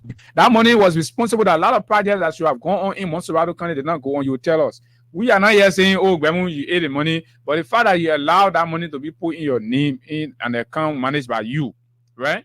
And then whoever took it from there, we do not know. But the county was robbed, right? And you think we're supposed to sit down with 4 hours here and then you get appointed because you were campaigning for Bwaka? Somebody are telling me what in the justice Cooper Cry rating the ball about his wife didn't get to do with his qualification. That person, you don't get that person. No, that man working, that man will be in Cooper Cry office. So you see the people around him and a lawyer is texting me, asking me, what does Cooper Cry rating about his girlfriend? I mean, his PR of the girlfriend has to do. What does it have to do with his competence?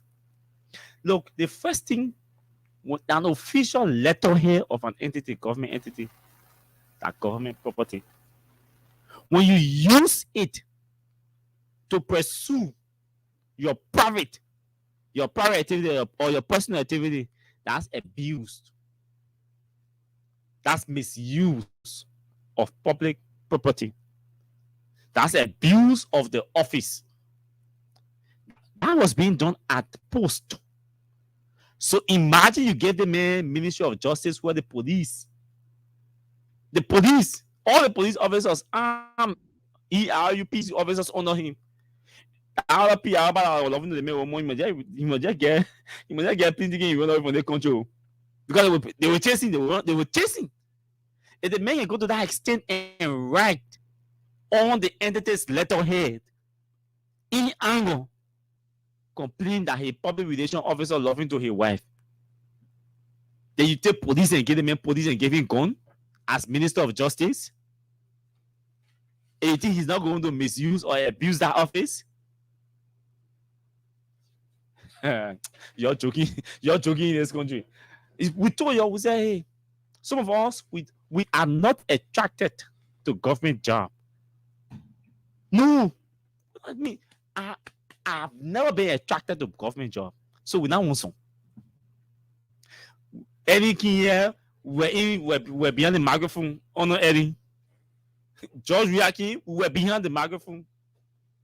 Baka is here, we are behind these microphones. Baka will leave.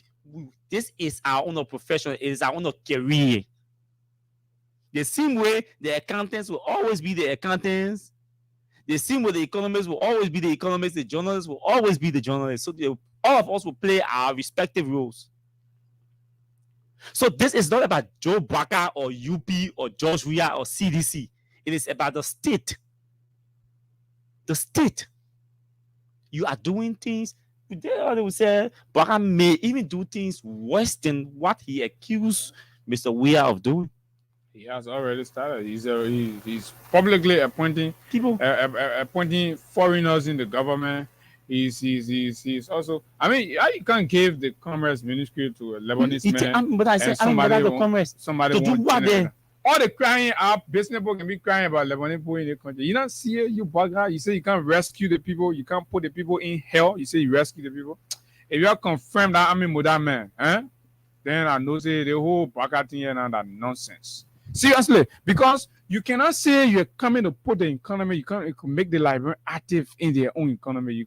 You're going to create empowerment. And you can't give, first of all, this man is conflicted, man, people. He has his uncle, his aunt, I mean, or his relatives. They have establishments in this country, right? Business ventures and stuff. Let's just forget about his own. Can't make it mention. Conflict of interest. Then you're living that one. You're not even looking at the danger. Or if Liberia now, okay, if you people are welcoming of having foreigners to work and hold government position in the country, so see the default in some of you argument and reasoning, right? When a referendum is introduced to make non-Negro descent citizens in the country, oh, you can go, oh no, we want it, we want this. But you say we must agree for them to be minister. So tell me now, you think it makes sense to you? Okay, let's just pass law and take that other racial clause from our constitution. For me, I support that we take it out, right? But most of you said no. You all wanted to remain there. So the same reason that making you to want that law to remain on the book must encourage you to challenge Joe Baka and your party and wake up and say, Ami Moda Mona, go there. Ami Moda, you have done business in this country here on harass. You have flourished. According to your report, somebody was doing PR for you. The president said you are worth $10 million, $2 million liability, and all that. You know, make plenty. Where you got that money? Right in this country. No, we not come to you say, oh, give us our money, this out. No. So they feel more or less hungry, and you know, young people that are passing around, going to your hotel, eating free food, and they think that free food justify you being commerce minister in the country. We're not wasting our time on these kids who cannot control their stomach. They pass around, go to people's hotel, eat free food, take picture, and they think they are living life. That fake life. So we, the real life Liberians, are saying, I mean, we have laws in this country. We respect you as a human being, but in as much as we cannot move from here with our color and our face and our name, go Lebanon, no matter what the case, and be minister of commerce in Lebanon, right? We can't sit down here and allow you to be minister here. No way, right? We cannot sit and allow you to be minister here. Go wait. So and do business. And this is something we will continue. Today, we're told there should be some should be appearing for confirmation today. Yeah, that's what we are told. Before some committees. Tomorrow, some will be appearing. On Wednesday, some will be appearing. And we are going to follow and place ourselves on the records with some of these nominees. So you know that the country is not just sitting down and everything just going through. 4G. Anything Bwaga wants, he gets it. Yeah. Anything UB wants, they get it. That's not going to, we can't allow that. See this gender, there we two paragraphs in this gender minister woman who they just nominated. And it's good that the people talking about audit. Mm-hmm. We need to pull the other reports and see what's in these other reports at the time these people serve. We still will get Burma Camara, the other report for the Ministry of Finance on Burma Camara as well. And see how many millions were mismanaged and misapplied on Burma Camara as finance minister for the short time he served. And see how money is left the Ministry of Finance, especially during the 2017 election. On Burma Camara. These are the people that are coming to rescue the country. And we can't sit down because you already set a standard for yourself. So we are coming to rescue the country. So you need to bring people who have the record. Not people with dirty records. What in in 2016, District 10 representative, the late Julius Berry, may so rest in peace.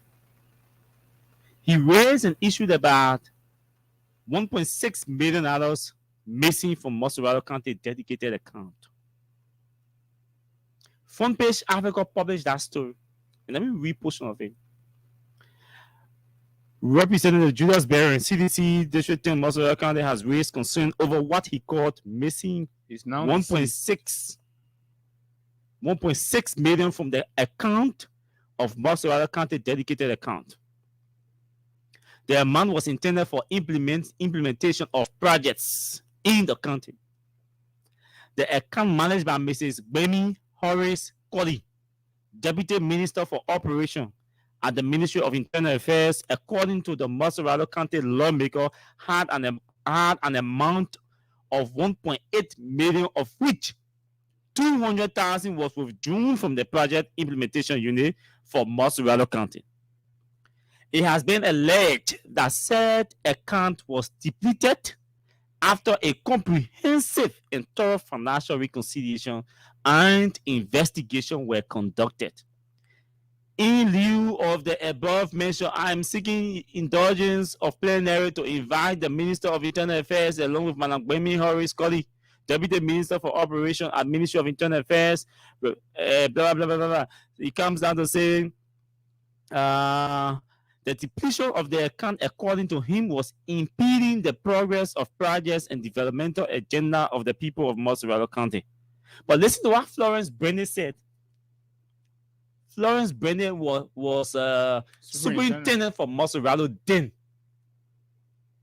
She said, the story there, when contacted, Montserrat County Superintendent Florence Brennan said the allegation made by the lawmaker and had nothing to do with her administration. She said it was not under my administration that money was missing. It was not under my administration that money was missing. She did not deny that money was missing. It was not under her administration. Just that it did not happen under her administration as superintendent. So wherever Madam Harris and her cohorts, they happened before she came in. And Julius Berry, may he so rest in peace, was chairman on banking and finance in the House then. And then I think he was secretary for the caucus.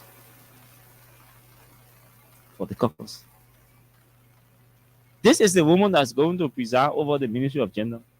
That's correct. That's the woman Bwaka feels comfortable with. 1.6 million of the Liberian people money. So inside her, we gave you the benefit of the doubt to say, okay, I'm not aware. Yes, let's give you the benefit of the doubt and say, okay, I'm not aware. It's good that these information are coming to me. So we'll give Mr. Bwaka at least 24 or 72 hours to see the decision he will take. Mr. Weah. So that means he was not even doing due diligence. No, Mr. Weah withdrew nominations after the public okra.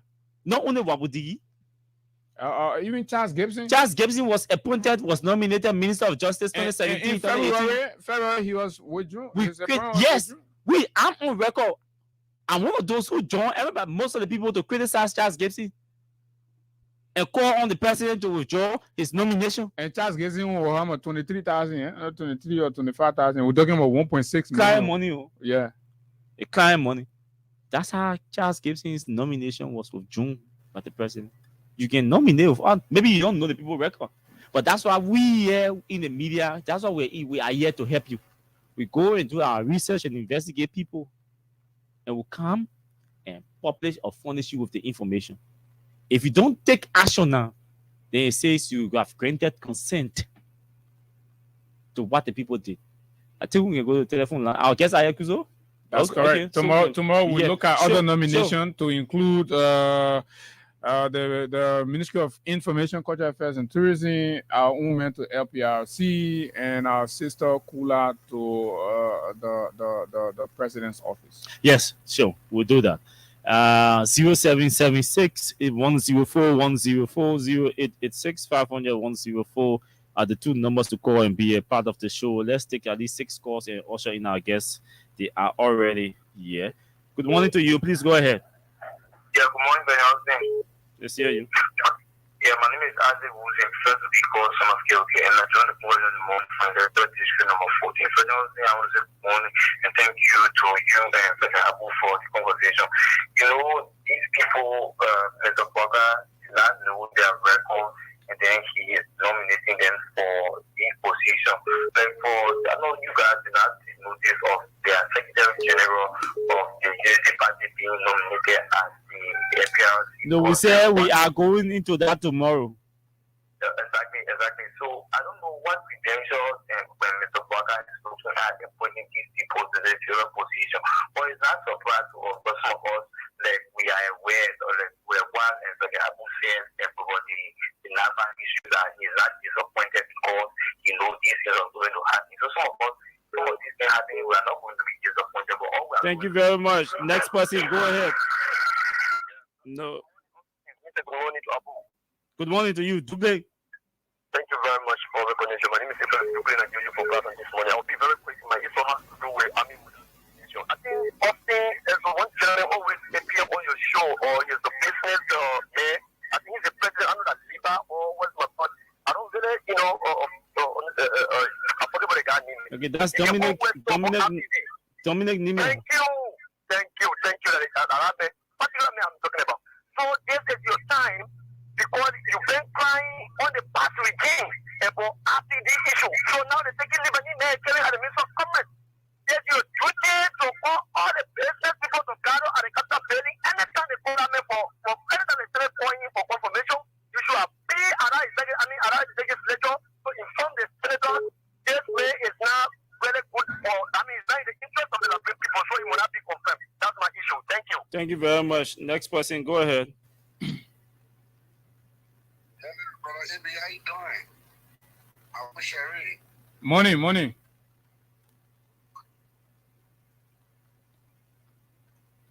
Hello. Yes, you laugh. Go ahead. Oh, okay. I'm not too sure. I think this person has to adjust. Good morning. Yes, good morning. Let's hear you. My name is Johnson Road, Camp Johnson Road. Go ahead. Yes, I want to say thank you for the show. And I want to ask you guys, is it appropriate for the president to sit there and address the nation? That's my main concern. Because our president is going through a health saga, and the whole country is going to Washington. They're giving the first day of the nation address. So I want to ask you if it's appropriate for him to sit there and address the nation. That's my point. Thank you very much. Next person. Yeah, good morning also. Good morning. I'm Joseph Lomo calling from Douala. From Douala, let's hear you. The man dominating the man. I'm telling you a thing. They will sit quietly. They will confront Ami Muda. Because the income of all in the business. One day, when you come up with no we are coming. You can't. The other one happening. Up to now, there is no information answer that goes to meeting for the issue here. Thank you very much. No information answer. We have to end on this note. Let's take the last person from the diaspora. Are you okay? We lost this person. So Abu, I think we have to Yeah, so Cool. our guest already. So let's take some word from our sponsor. While Kuzo, you can bring our guests in and let's hear from them on and try to understand who is this Minister Destiny for the Ministry of Health. I'm keen on her practical knowledge and understanding of the health sector of our country. Country, and then yeah, but it's good at least for her. She have a team, and she's bringing it. So those of you who feel say, oh, I can cover it, I have it. We are setting the agenda in this country because we are gonna make sure we come out with all the facts surrounding all of you and all that. So we'll go for the break.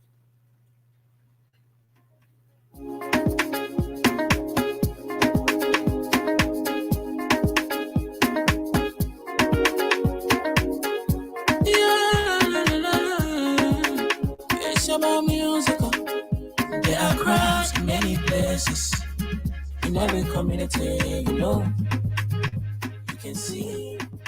So if you see crime, report it. Don't take law in your hands, all the right authority, that they can't take care of it. Crime Stopper here for us, bringing safety to your door, whether you rich or you poor. If you see a you must take it, I mean you check it. Do it for your safety. If you see it, don't keep it. I'm about to report it. Crime Stopper, the people bringing safety to your door. Crime Stopper.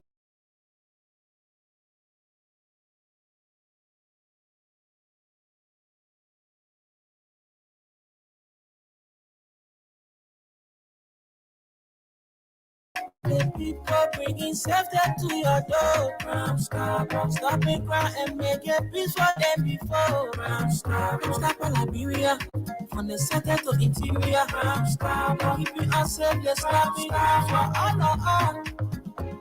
Crime Stopper Liberia is here for you. Remember, you see it, you report it. This is a message from your own self-omen, Omen Samsaya.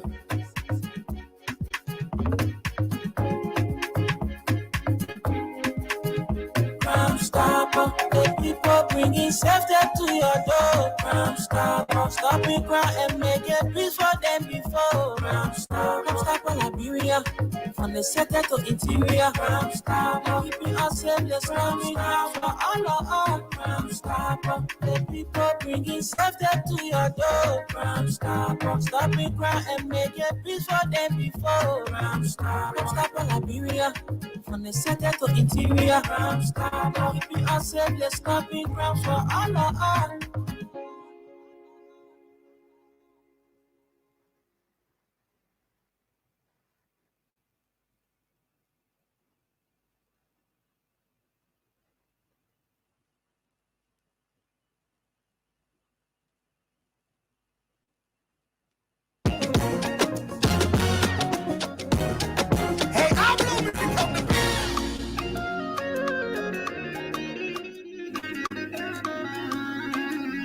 Sengoro jugube jugu ya kuma mina obenkogo Balima jugube kerefe kuma mina obenkogo Ninjugube jugu ya kuma mina obenkogodi Ayenta manyama fele bebado wele keni media Kampare linyama fele wala ide ni media Ayenta wale ma fele bebado wele keni media Jukuya te moamiko, che itidia.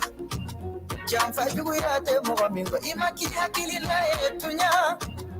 Ni upila lenye moamiko kutibina ibu ni kochedi.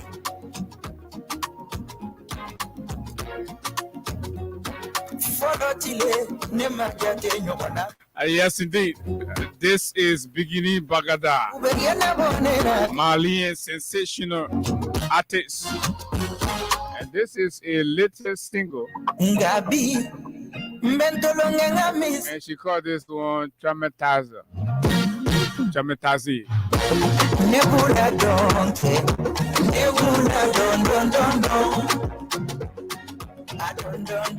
And of course, we already have a team, a member from the technical team of the Minister Designate for the Republic of Liberia, Ministry of Health.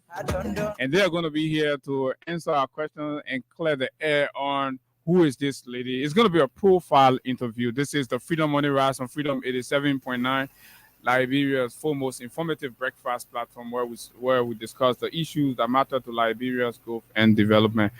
And it's good to have you join us, all of you, wherever you are. Thanks a lot for joining. So with not much ado, let me go across the table to welcome and allow our people introduce themselves, and let's get to know them before we get to know the person for whom they've come here this morning to represent.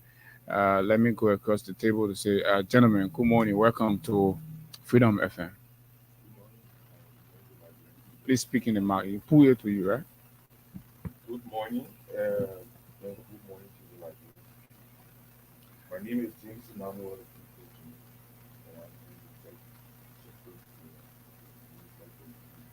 James, you're on the radio. You know that, right? Yeah, I am. Okay, so there are thousands, if not millions of people out there waiting to hear you. So you got to be audible and put strength in your voice, okay? Let's go to the lesson. Thank you so much. I'm Sitakon WTPC, member of the technical team for the Minister of Destiny. General, what do you do as technical team of the Minister of Destiny? What do you do as technical team? So basically, over the years, we have been working along with the Minister of Destiny. Okay. So based on our appointment by the President, we started to work working along with some of our agendas. Okay. Some of the assessments that the Ministry of Health so that was how. But you started your work, you started working on those things even before she's even confirmed. Now, so right? Yeah, so leading to confirmation, right there, because they are preparing her for confirmation. And after okay. So let's go into the nitty-gritty of why you're here this morning. What is it about the Minister Designate that you think the Liberian people do not know and they should know that you have come this morning? Beginning with Tipisi. Okay, thank you so much. I think it's to people listening, it's an honor to be in your studio. And more besides, we want to present to the Liberian people who the Minister of Health Designate is. This is somebody that have had lots of positive impact in our society, especially with regards to the public, to the health sector of Liberia, and more besides, also for the youthful generation. She has impacted the lives of thousands of young people within our country, living for birth. She has trained some of Liberia's renowned doctors, and she has done lots of things. These are ladies that have done so much for our health sector so well. Having worked with her, as Emmanuel said, over the period of time, and once she was designated, we felt that that's one of the best decisions that our president has made. And it's good, like we present to her to the Liberian people. It's just like the story in the Bible where when the lady went at the well and met Jesus, she didn't keep what she saw, that she was overly jollified, and she decided to bring Jesus to the people. So when our head girl appointed by the president, we felt that this is about time people get to understand who Louise Maplaputo is, what she has achieved academically, what she has achieved in her professional life, and what her intents are for the health sector of Liberia.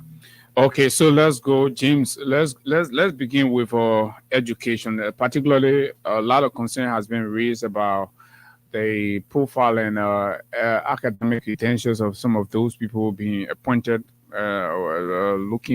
drawing from the fact that the Unity Party campaign on meritocracy, competence, education, and all that. So, where does Dr. Poto stand in terms of education, the background, the beginning? Where did she start from, and where is she currently as we speak? So, when we look at the beginning, Dr. Poto graduated from the Tottenham High, and then she got a PhD from the University of Nigeria. You're not. You're just talking to yourself. The people not here. She got her BSc from the University of Liberia. Okay. And further, she went and had a. She went to specialize because she went to do general medicine. I mean, at the Amy Doctor, so she got Doctor of Medicine. After she graduated, she served country for some time, and then When she graduated from Douglas, when she graduated from Tottenham, there are people out there that want to verify, right? So you have to put the complete information out there so that people will be able to verify and say, oh yeah, that I put to a classmate. Then that your information is satisfied. So when she went to Douglas, after Douglas's program, where else did she go to? What's her specialty? so she is an OBGY. What is that? Basically, take care of pregnant women who are pregnant and those who have issues with their sexual health. Okay, I will hold you there. Let me come to TPC. TPC, where has you worked before? What's your work history? Okay, this is a woman Particularly focusing on service to country.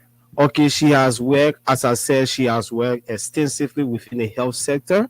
At a point in time, she worked at Redemption Hospital. I think probably where she specialized in. Later on, she transitioned. She specialized in what?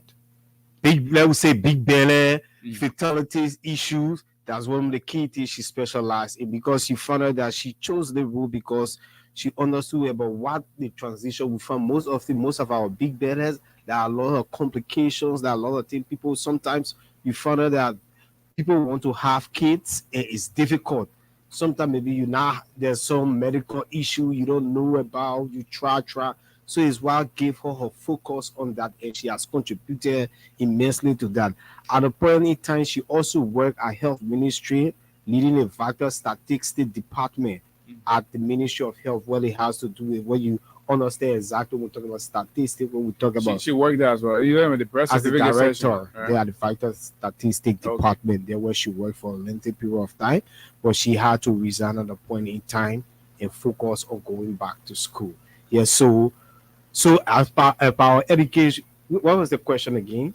I mean, her work history. Yes, so she went later on. She What does she transitioned. bring to the So table in later terms on, of she experience? transitioned to JFK, where she have worked within the big better era. She has worked there extensively. She still provides support. Apart from that, she has her own practice in which she was able to establish one of the more renowned private medical facility, Maryland, where she provides lots of health related things. She's the public. proprietor at Melling. No, she's not.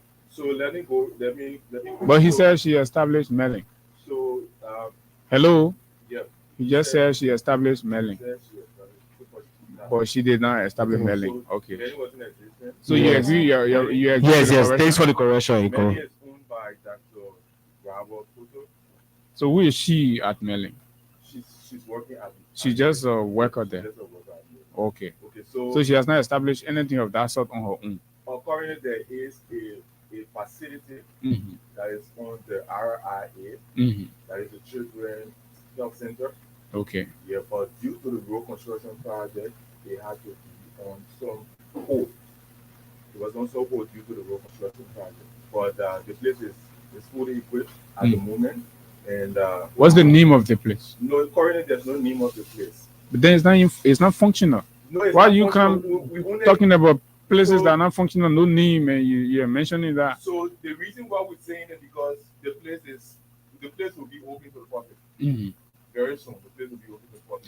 I'm interested in the quality of service record she has had. And I'm not convinced by what you're saying. I'm not sure people in the radio public are even convinced. Right? Yeah. She served as president of the Liberia Medical and Dental Okay. Association. And what does that mean? Basically, they seek the welfare of doctors and that of health professionals within the country. While serving as president, key issue that she championed was the advocacy for doctor welfare in terms of their salary. And based on that advocacy we did, doctor salary has under the we are government, it was recognized, and then there is an increment. That was a presidential decision. That was not No, as a result of our advocacy. It was based on the advocacy. Who advocacy? It was based on the Bureau of Medical and Dental Association advocacy. I mean, it was the record to prove that. It was the president's decision to. It was based on. So this is the history. This is how it happened. Right? Okay. When Dr. Poto became president of the Liberia Medical and Dental Association, right in that time, elections in 2017, the president at that time asked the health workers to go among themselves and select who is best to be appointed as minister proper, right? And then they selected who. There was elections among nurses or physicians or pharmacists, and she was selected at that time in 2017, right? Based on her record over the short period of time, because they believe in her leadership and they did it, right? For advocacy, some of the level of change that she brought to those sectors when she was working. Like we talk about the redemption, some of the transformation system she set into place, right? They selected her, but when it went to the president, the president who totally has the decision, and then he then appointed or Dr. Relina or Jala, right after that. So after that, they continued the advocacy. So what is it was based on that? It was based on that, right? The president saw the need, right? Based on their recommendation, the president saw the need, and he listened to the call of the doctors. And today, the doctors now, right, had an improvement. What do you think is her comparative advantage that she brings to the table as Minister of Health and Social Welfare? So she's one person, or Minister of Health. She's one person who crossed across from nurses to ala health and everywhere. She's not just a person who's only focusing on the issue of doctors.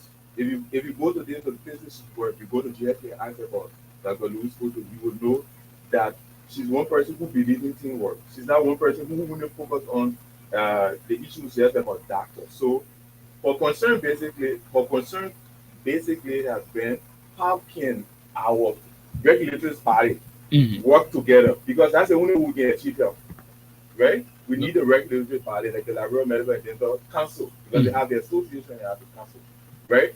How can the pharmacy board, right? How can the nursing board, how can the allied health? Because if you don't have these regulations in the place of monitoring, or they have to do monitoring often. Currently with the Liberia Medical and Dental Council, they are short in terms of doing monitoring because logistics. So with her on board, knowing those gaps that is within the sector, right? She comes on the table ready to run and make the necessary changes within the sector. What's the quality in terms of innovation, especially using creativity and innovation to solve problems? According to you, she worked at the Vital Statistics Division. And what did she champion there in terms of making the play better, that one could look back at and say, oh yeah, this woman brings transformation. We can count on how she was able to graduate the Vital Statistics Division from this place to this place. So what can one look at? Okay, thank you so much. If we all knew well after the war and other things, the Vital Statistics were not really organized. You found out that, and you could walk in. Be reminded that some of the things you say here will be fast check, and you're speaking. And I did not come on the radio to give false. I'm just letting you know. I'm also letting you know I did not come on the radio to give false information. Go ahead. Thank you. So there were lots of reasons said we found out at a point in time, especially Vital Statistics, there were a lot in terms of documentation, in terms of reporting. How do you go about it? It was a little bit disjointed. But when she went there, working along with those that she met there, they were able to set up the system. Now you want any information, real-time information for decision-making purposes on the health sector these days. What particularly did she do to achieve that? basically I can't really point and say she did this. She's the type who believe in teamwork. So she will Did they digitize the place, or what system did they introduce that saw the vital statistics department becoming more efficient than what it used to be? One was to set up a proper system where you can get information, as I said, in real time. Secondly, in the level of credibility went back into the system. Anybody who have walked in get vital information, let's say vital statistics, health, in terms of birth certificate, all of it falls under that department. We know what was happening. Now it was streamlined. It makes it easier and affordable, and the right people that are supposed to get access to this documentation. That was one of the key things that was done along with other team members there. And she's somebody who is innovative. And one of the key things she did was to empower young people. Most of the young people that went there, when the opportunities come, it was provided to them to enhance that skill. And one of her key strengths, which the ministry has struggled over for years, empowerment of the workforce. Whoever have worked with her understand her strength lies in empowering young people. She is the kind of leader she's the best, she's the many, and she makes sure that those that work with her, you at your best. And if there is a gap in that, she's not going to lambast you. While she's going to encourage you and empower you that, hey, you need this set of skills to become effective on the job. If that means you have to go acquire some skills through learning, we will do that. Is that all she brings to the table? We have said lots of things, and that's one of them. I'm asking you. That's one of them. And she brought her administrative skills. She has administered lots of things, as he said. She has run lots of companies, LMD, to manage doctors as president. It shows that she has high-level administrative skills because it comes with competing priorities. These are people who are skilled and they feel that they are the best, so to manage about 1,000 of them. So let me ask you one final question, and then probably Austin will come in. The Liberian health sector, like many others, have always had complex challenges, ranging from access to healthcare, community health, rural health, and all these things. The challenges have been there for many, many, many, many years. How convincing do you think, or do you see Madam Poto or Dr. Poto as in remedying that or some of those challenges in real time? So basically, like I said first, that working along with the regulatory body is showing that they are effective in terms of their monitoring of process. Like you mentioned, right, the gap has been there, continues to be there because the community of centers or facilities are most likely not equipped. They lack the resources. So some of the assessment needs and things that have been identified is how well can we effectively or implement some strategies so that we don't have people going to JFK for headache, because JFK is a tertiary or a referral hospital, right? You shouldn't be going to JFK for malaria.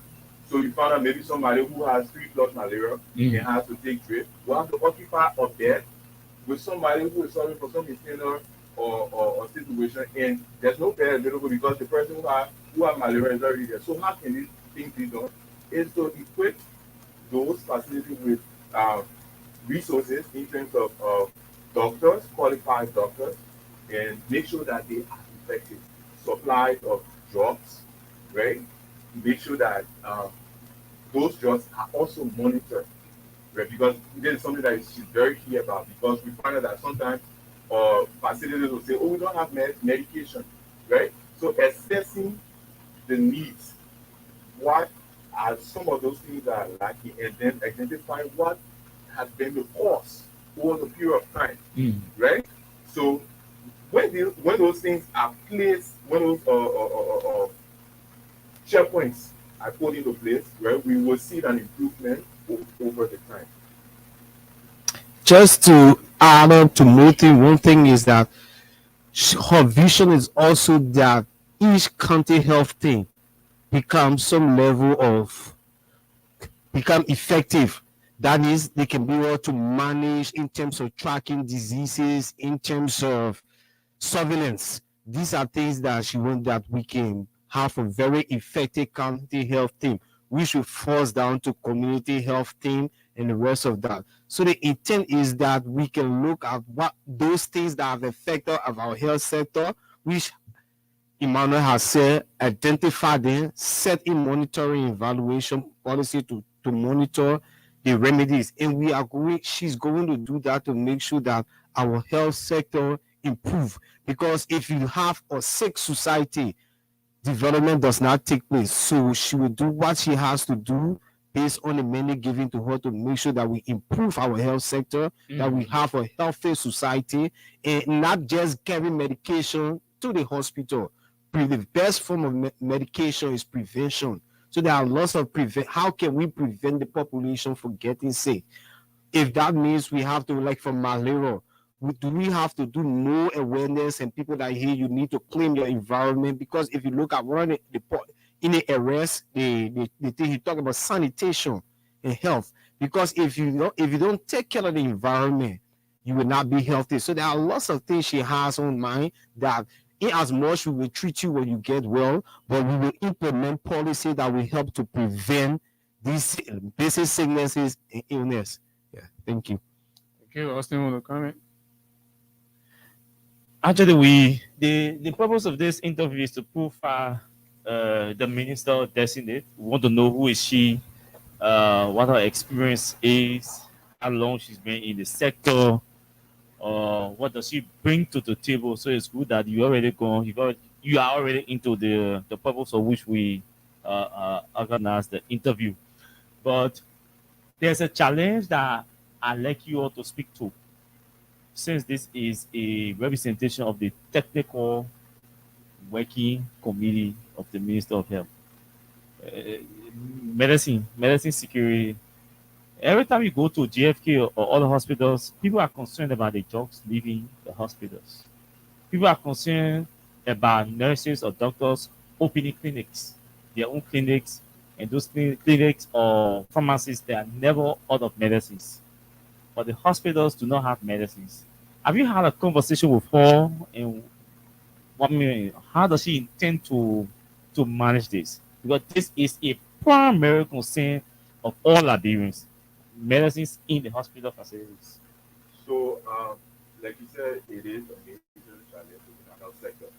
So, the minister is key towards that. Monitoring is very key in terms of how those medications are. So it starts from seeing a patient, right? Calling the patient, reviewing the document. So what medication was prescribed to TPC, right? And then doing an inventory to know what was given to the hospital or pharmacy, and reviewing how much is in stock. So that is the only way you're going to track it. If you do not have a monitoring process, right, to look at your supply line and what has been dispensed or prescribed, right, to others, you will notice that medication will not be accounted for. So it's about reviewing patients, making sure that health facilities, public health facilities, will have a check and report in terms of the medication. I see a lot of I see a lot of concerns coming from the public. I don't know whether you're receiving some of these text messages. I think the public is interested in the conversation. The Minister of Health is a very strategic position in our governance process.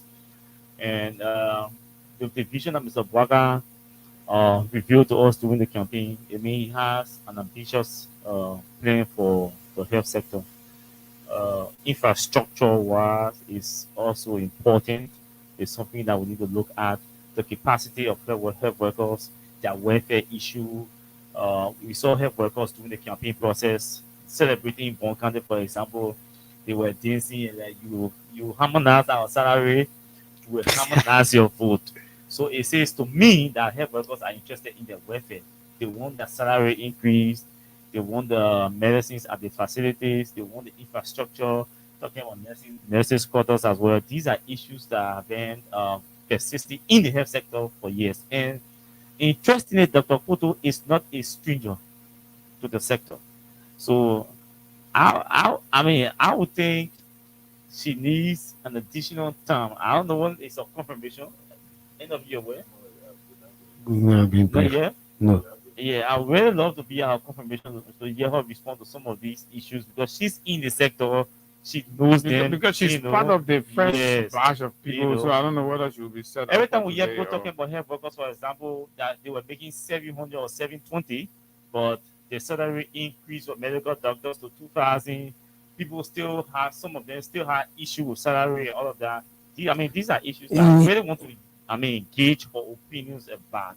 Is it true that health worker salaries were raised from medical doctors from 700 to 2,000?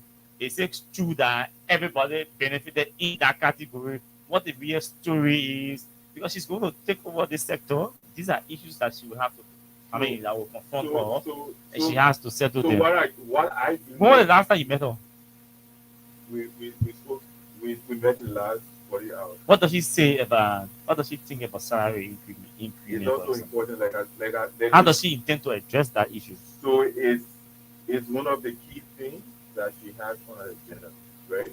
Because it was based on that when it's one of those success story I'm going to say in the health sector because she advocated, where she started the advocacy before the former president, right, decided to do those necessary agreements. So this is it. In the health sector, they have these they have some of those doctors who are interns. You understand? Yeah. So it's not going to be across the board. They have some of them who receive a higher amount, and some of them will. So you have those who are specialists, right? Even if you are a specialist, right, after a certain amount of years, right, you go into they got consulting. So if you spend from 3 to 5 years, right, as a specialist, you go to consulting. So they got two levels of consulting. You go to consulting. So that's where the changes. So everybody will not experience have the opportunity to get the same pay based on the pay grades, the different levels. So you hear so doctors say, no, my salary is not this. Okay, so I think we can sense the concerns are huge. Let's open the telephone lines and see what we can take at least about 8 calls from the public. Particularly those in the health sector, health workers, we'll give them priority. Come in. You might have interacted or directly or indirectly come across some of a decision or action. Is this a character that you prefer at the Ministry of Health as the minister? Maybe you were a patient before and went to the hospital and they have interacted with her. Certainly. People have issue, utterance issue too, tolerance issue, patience issue. That's it. And the general librarian public too. So this is the Minister of Health.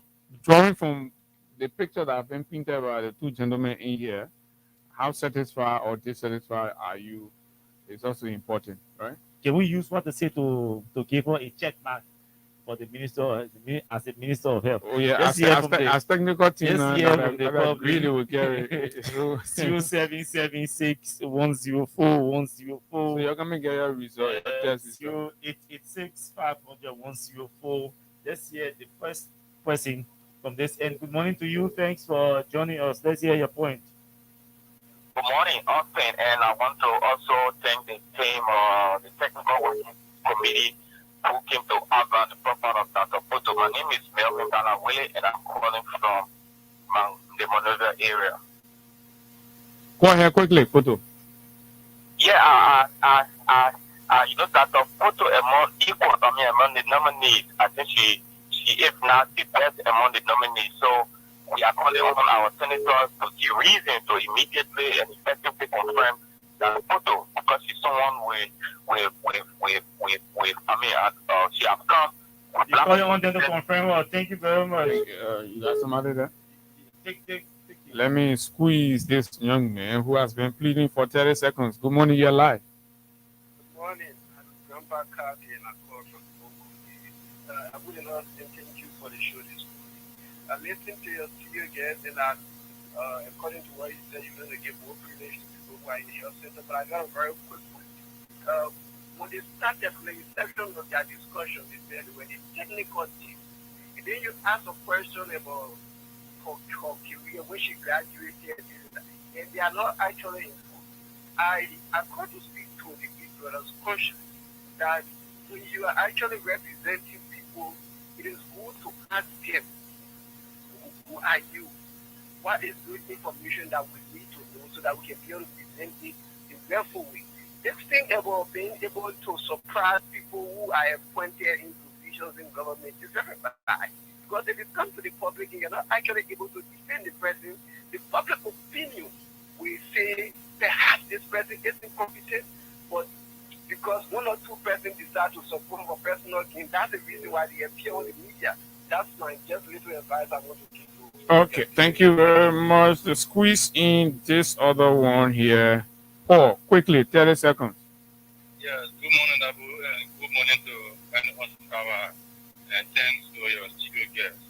I think your studio guests have been answering on key questions and questions that are very essential to the health minister destiny. So, if we will be giving check mark as to what are the finished conferring on that, I think when they head to the they automatically want to perform that implies that she lacks the critical ability to. What a question you think they dangle over?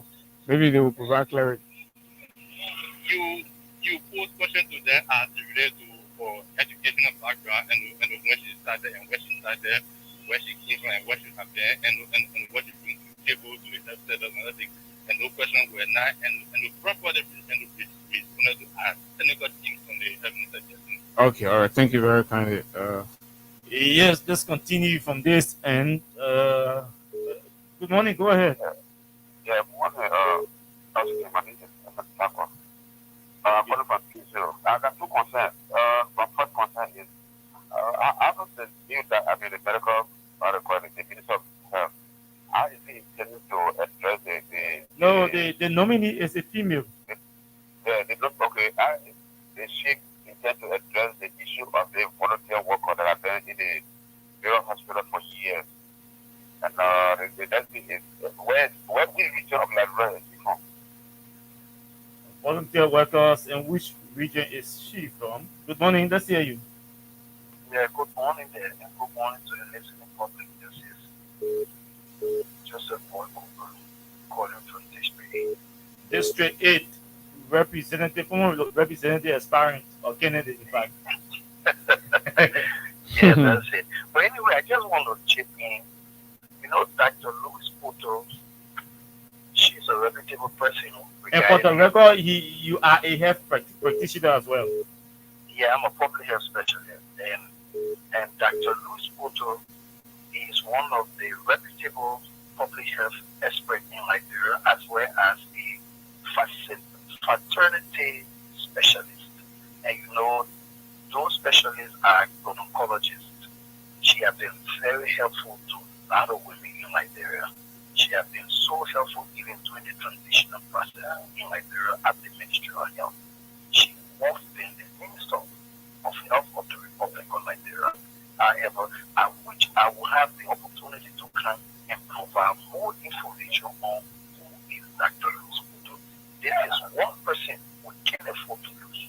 Dr. Poto, she represents the health sector. Trust me. Okay. Thank you very much. Thank you very much. This is coming from somebody who knows the sector. Hello? Yeah, hello? Go ahead, please. Yeah, there's something I want to fire for your brother. Is it possible for president to express religion? Hey, mama, your president still not addressing the issue.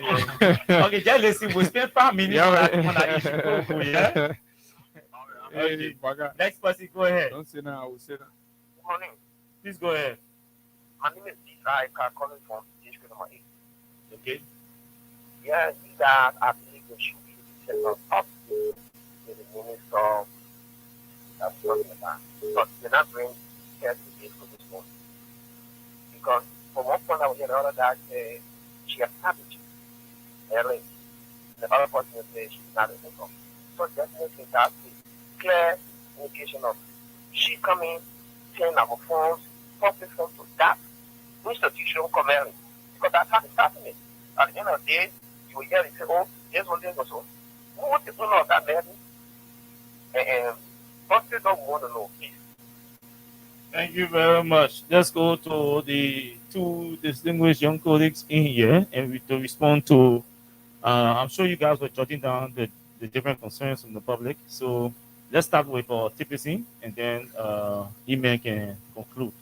Okay, thank you so much. I think there are a few misconceptions concerning what our caller said, but we will.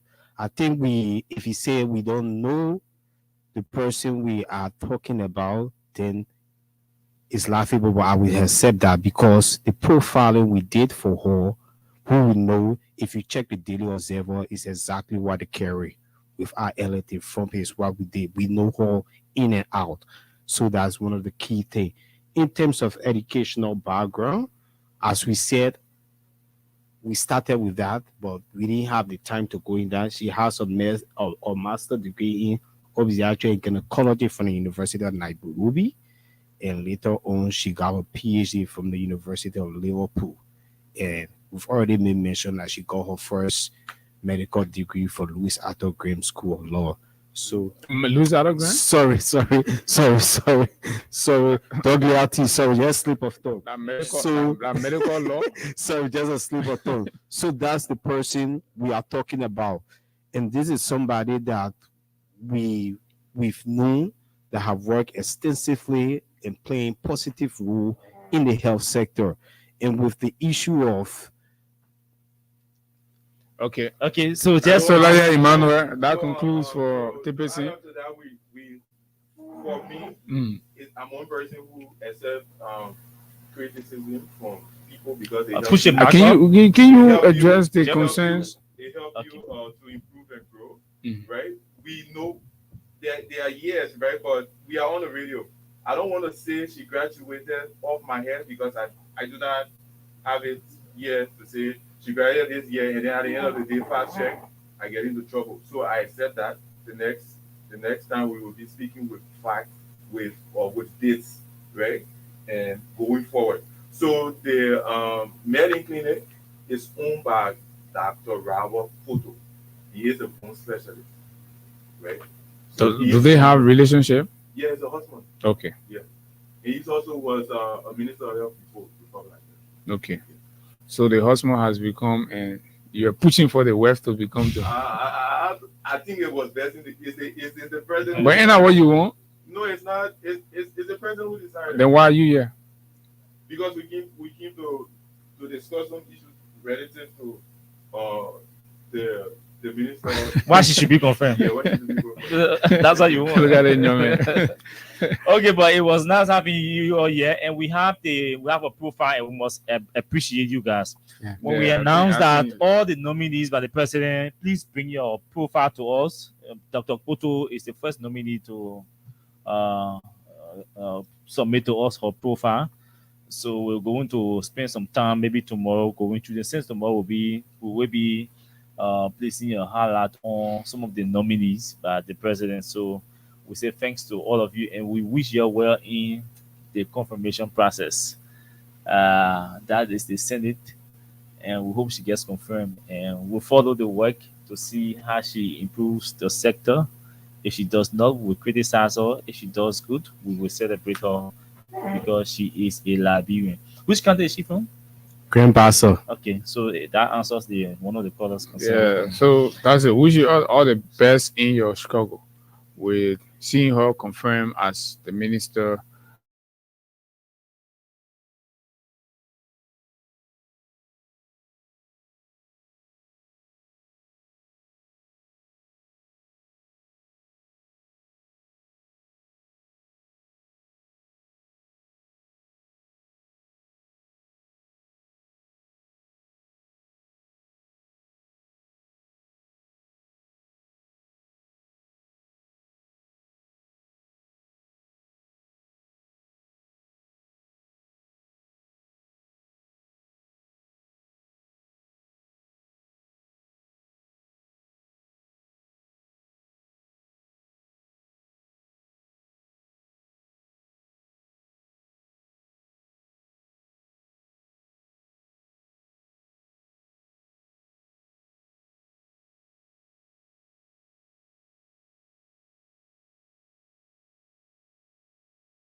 At 4 o'clock, you begin delivering your agenda.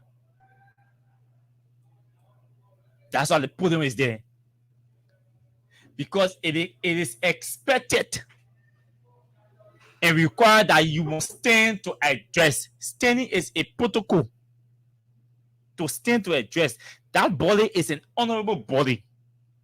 To sit down before the honorable members of the house and speak to them, you are assuming the authority or an authority that is far above the authority of the legislature. When you go to Capitol building, you are subjected to the authority of the legislature. And that is by practice and by law. When you go down there, you say, Mama, you can't stay, I can't make report. So the fact that you are the one making report, asking them what to do. Because at that point, you're under the gavel of the speaker. So you go to the people to go beg them, please put money in the budget for us to establish World Crime Code. We beg your indulgence to please include money in the budget for us to build Grand Bassa County Health. So you go to them to appeal to their sentiments, to assist, to aid you in the decision they make when the budget appears before them. You can be asking somebody for something and you're not humble. You are supposed to humble yourself to the legislature and talk to them. So you can't be sitting down and be addressing them. And the people want you to sit down, they are going to put chair and table. Any gallery you go to, you see the chair, table, and the chair around the table. It means you are supposed to sit down there. When you go there, you see podium. It means you are supposed to stand to address them. So if the legislature, I'm not too sure the legislature will make that mistake today by allowing Mr. Baka to sit and address them. If that happens, that will be unprecedented. And it will be a terrible mistake. So that year, what are you people saying? You'll be allowed Baka to sit down the door. Yeah. The next question is why? Why?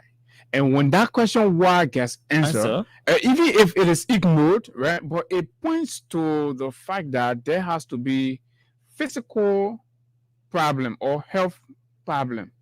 And when that health problem is established, right? Under a functioning democracy where people don't do patronage, people don't compromise the law and other people follow, right? Mr. Baka is not above the state, and we cannot allow a presidency to be reduced, right? If this man demonstrates practically and physically that he lacks the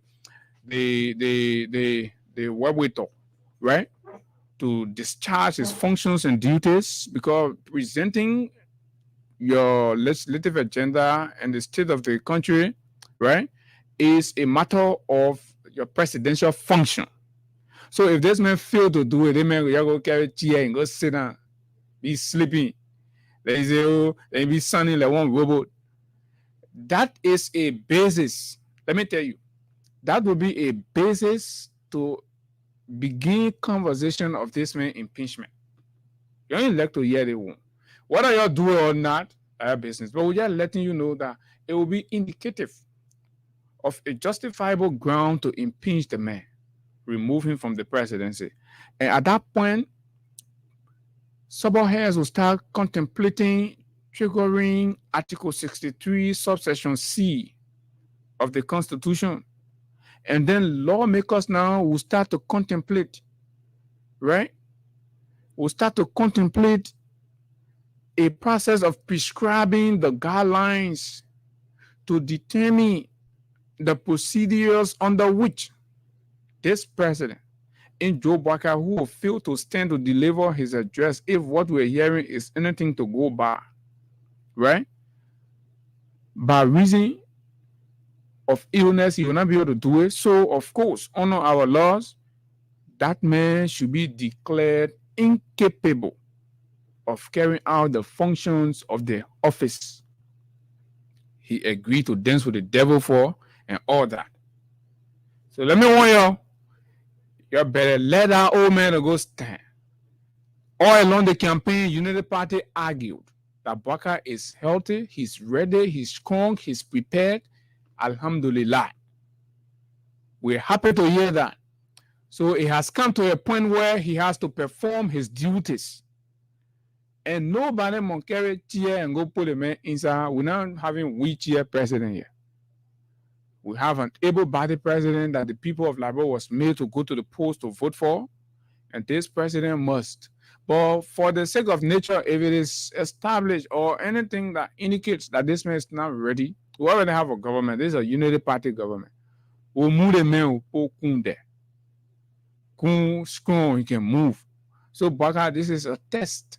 Because as soon as you go sit down there, we'll start working with every necessary progressive group to initiate and move with the conversation for your removal from office. We cannot sit down here and countenance and a lame dog presidency for 6 years. A man who will not be able to stand on his feet to speak to critical issues of national concern, least perform his constitutional obligation. We will not. We will not do that. Listen, we will not do that. We will not take that. So it is what it is, folks. And so we just wanted to say that, and, in passing and pass over, while we call it a day on the conversation for you this morning. It has been a wonderful interaction on the nation's premier breakfast platform. My name is Abu. Austin was here. Tomorrow we'll be here. We'll run through other issues of governance and decision-making by Mr. Boakai and the Unity Party. Until we do that, of course, we'd like to say thanks to all of our followers, those of you in the diaspora, those of you in the interiors of our country. We all hope and pray for a wonderful period of governance in our country. We'll be here to checkmate all the wrongs and applaud when there are good things done. Like we told you, there's some good people, that have been appointed. Yes, we'll clap for them. But the ones who have their records, some of them will get in their new videos and things. Who will remind Mr. Baga, will send some of them to him. Mr. Baga, don't appoint the other man. He take private part in putting in your own video. Don't appoint them, man. My name is Abu. Bye-bye. My man, you didn't put it. Oh, okay, man. You can't, you don't put the sun in there again. Okay, so let's do this quickly and call it a day and be out of this place. Bye-bye, folks. Thanks for being there.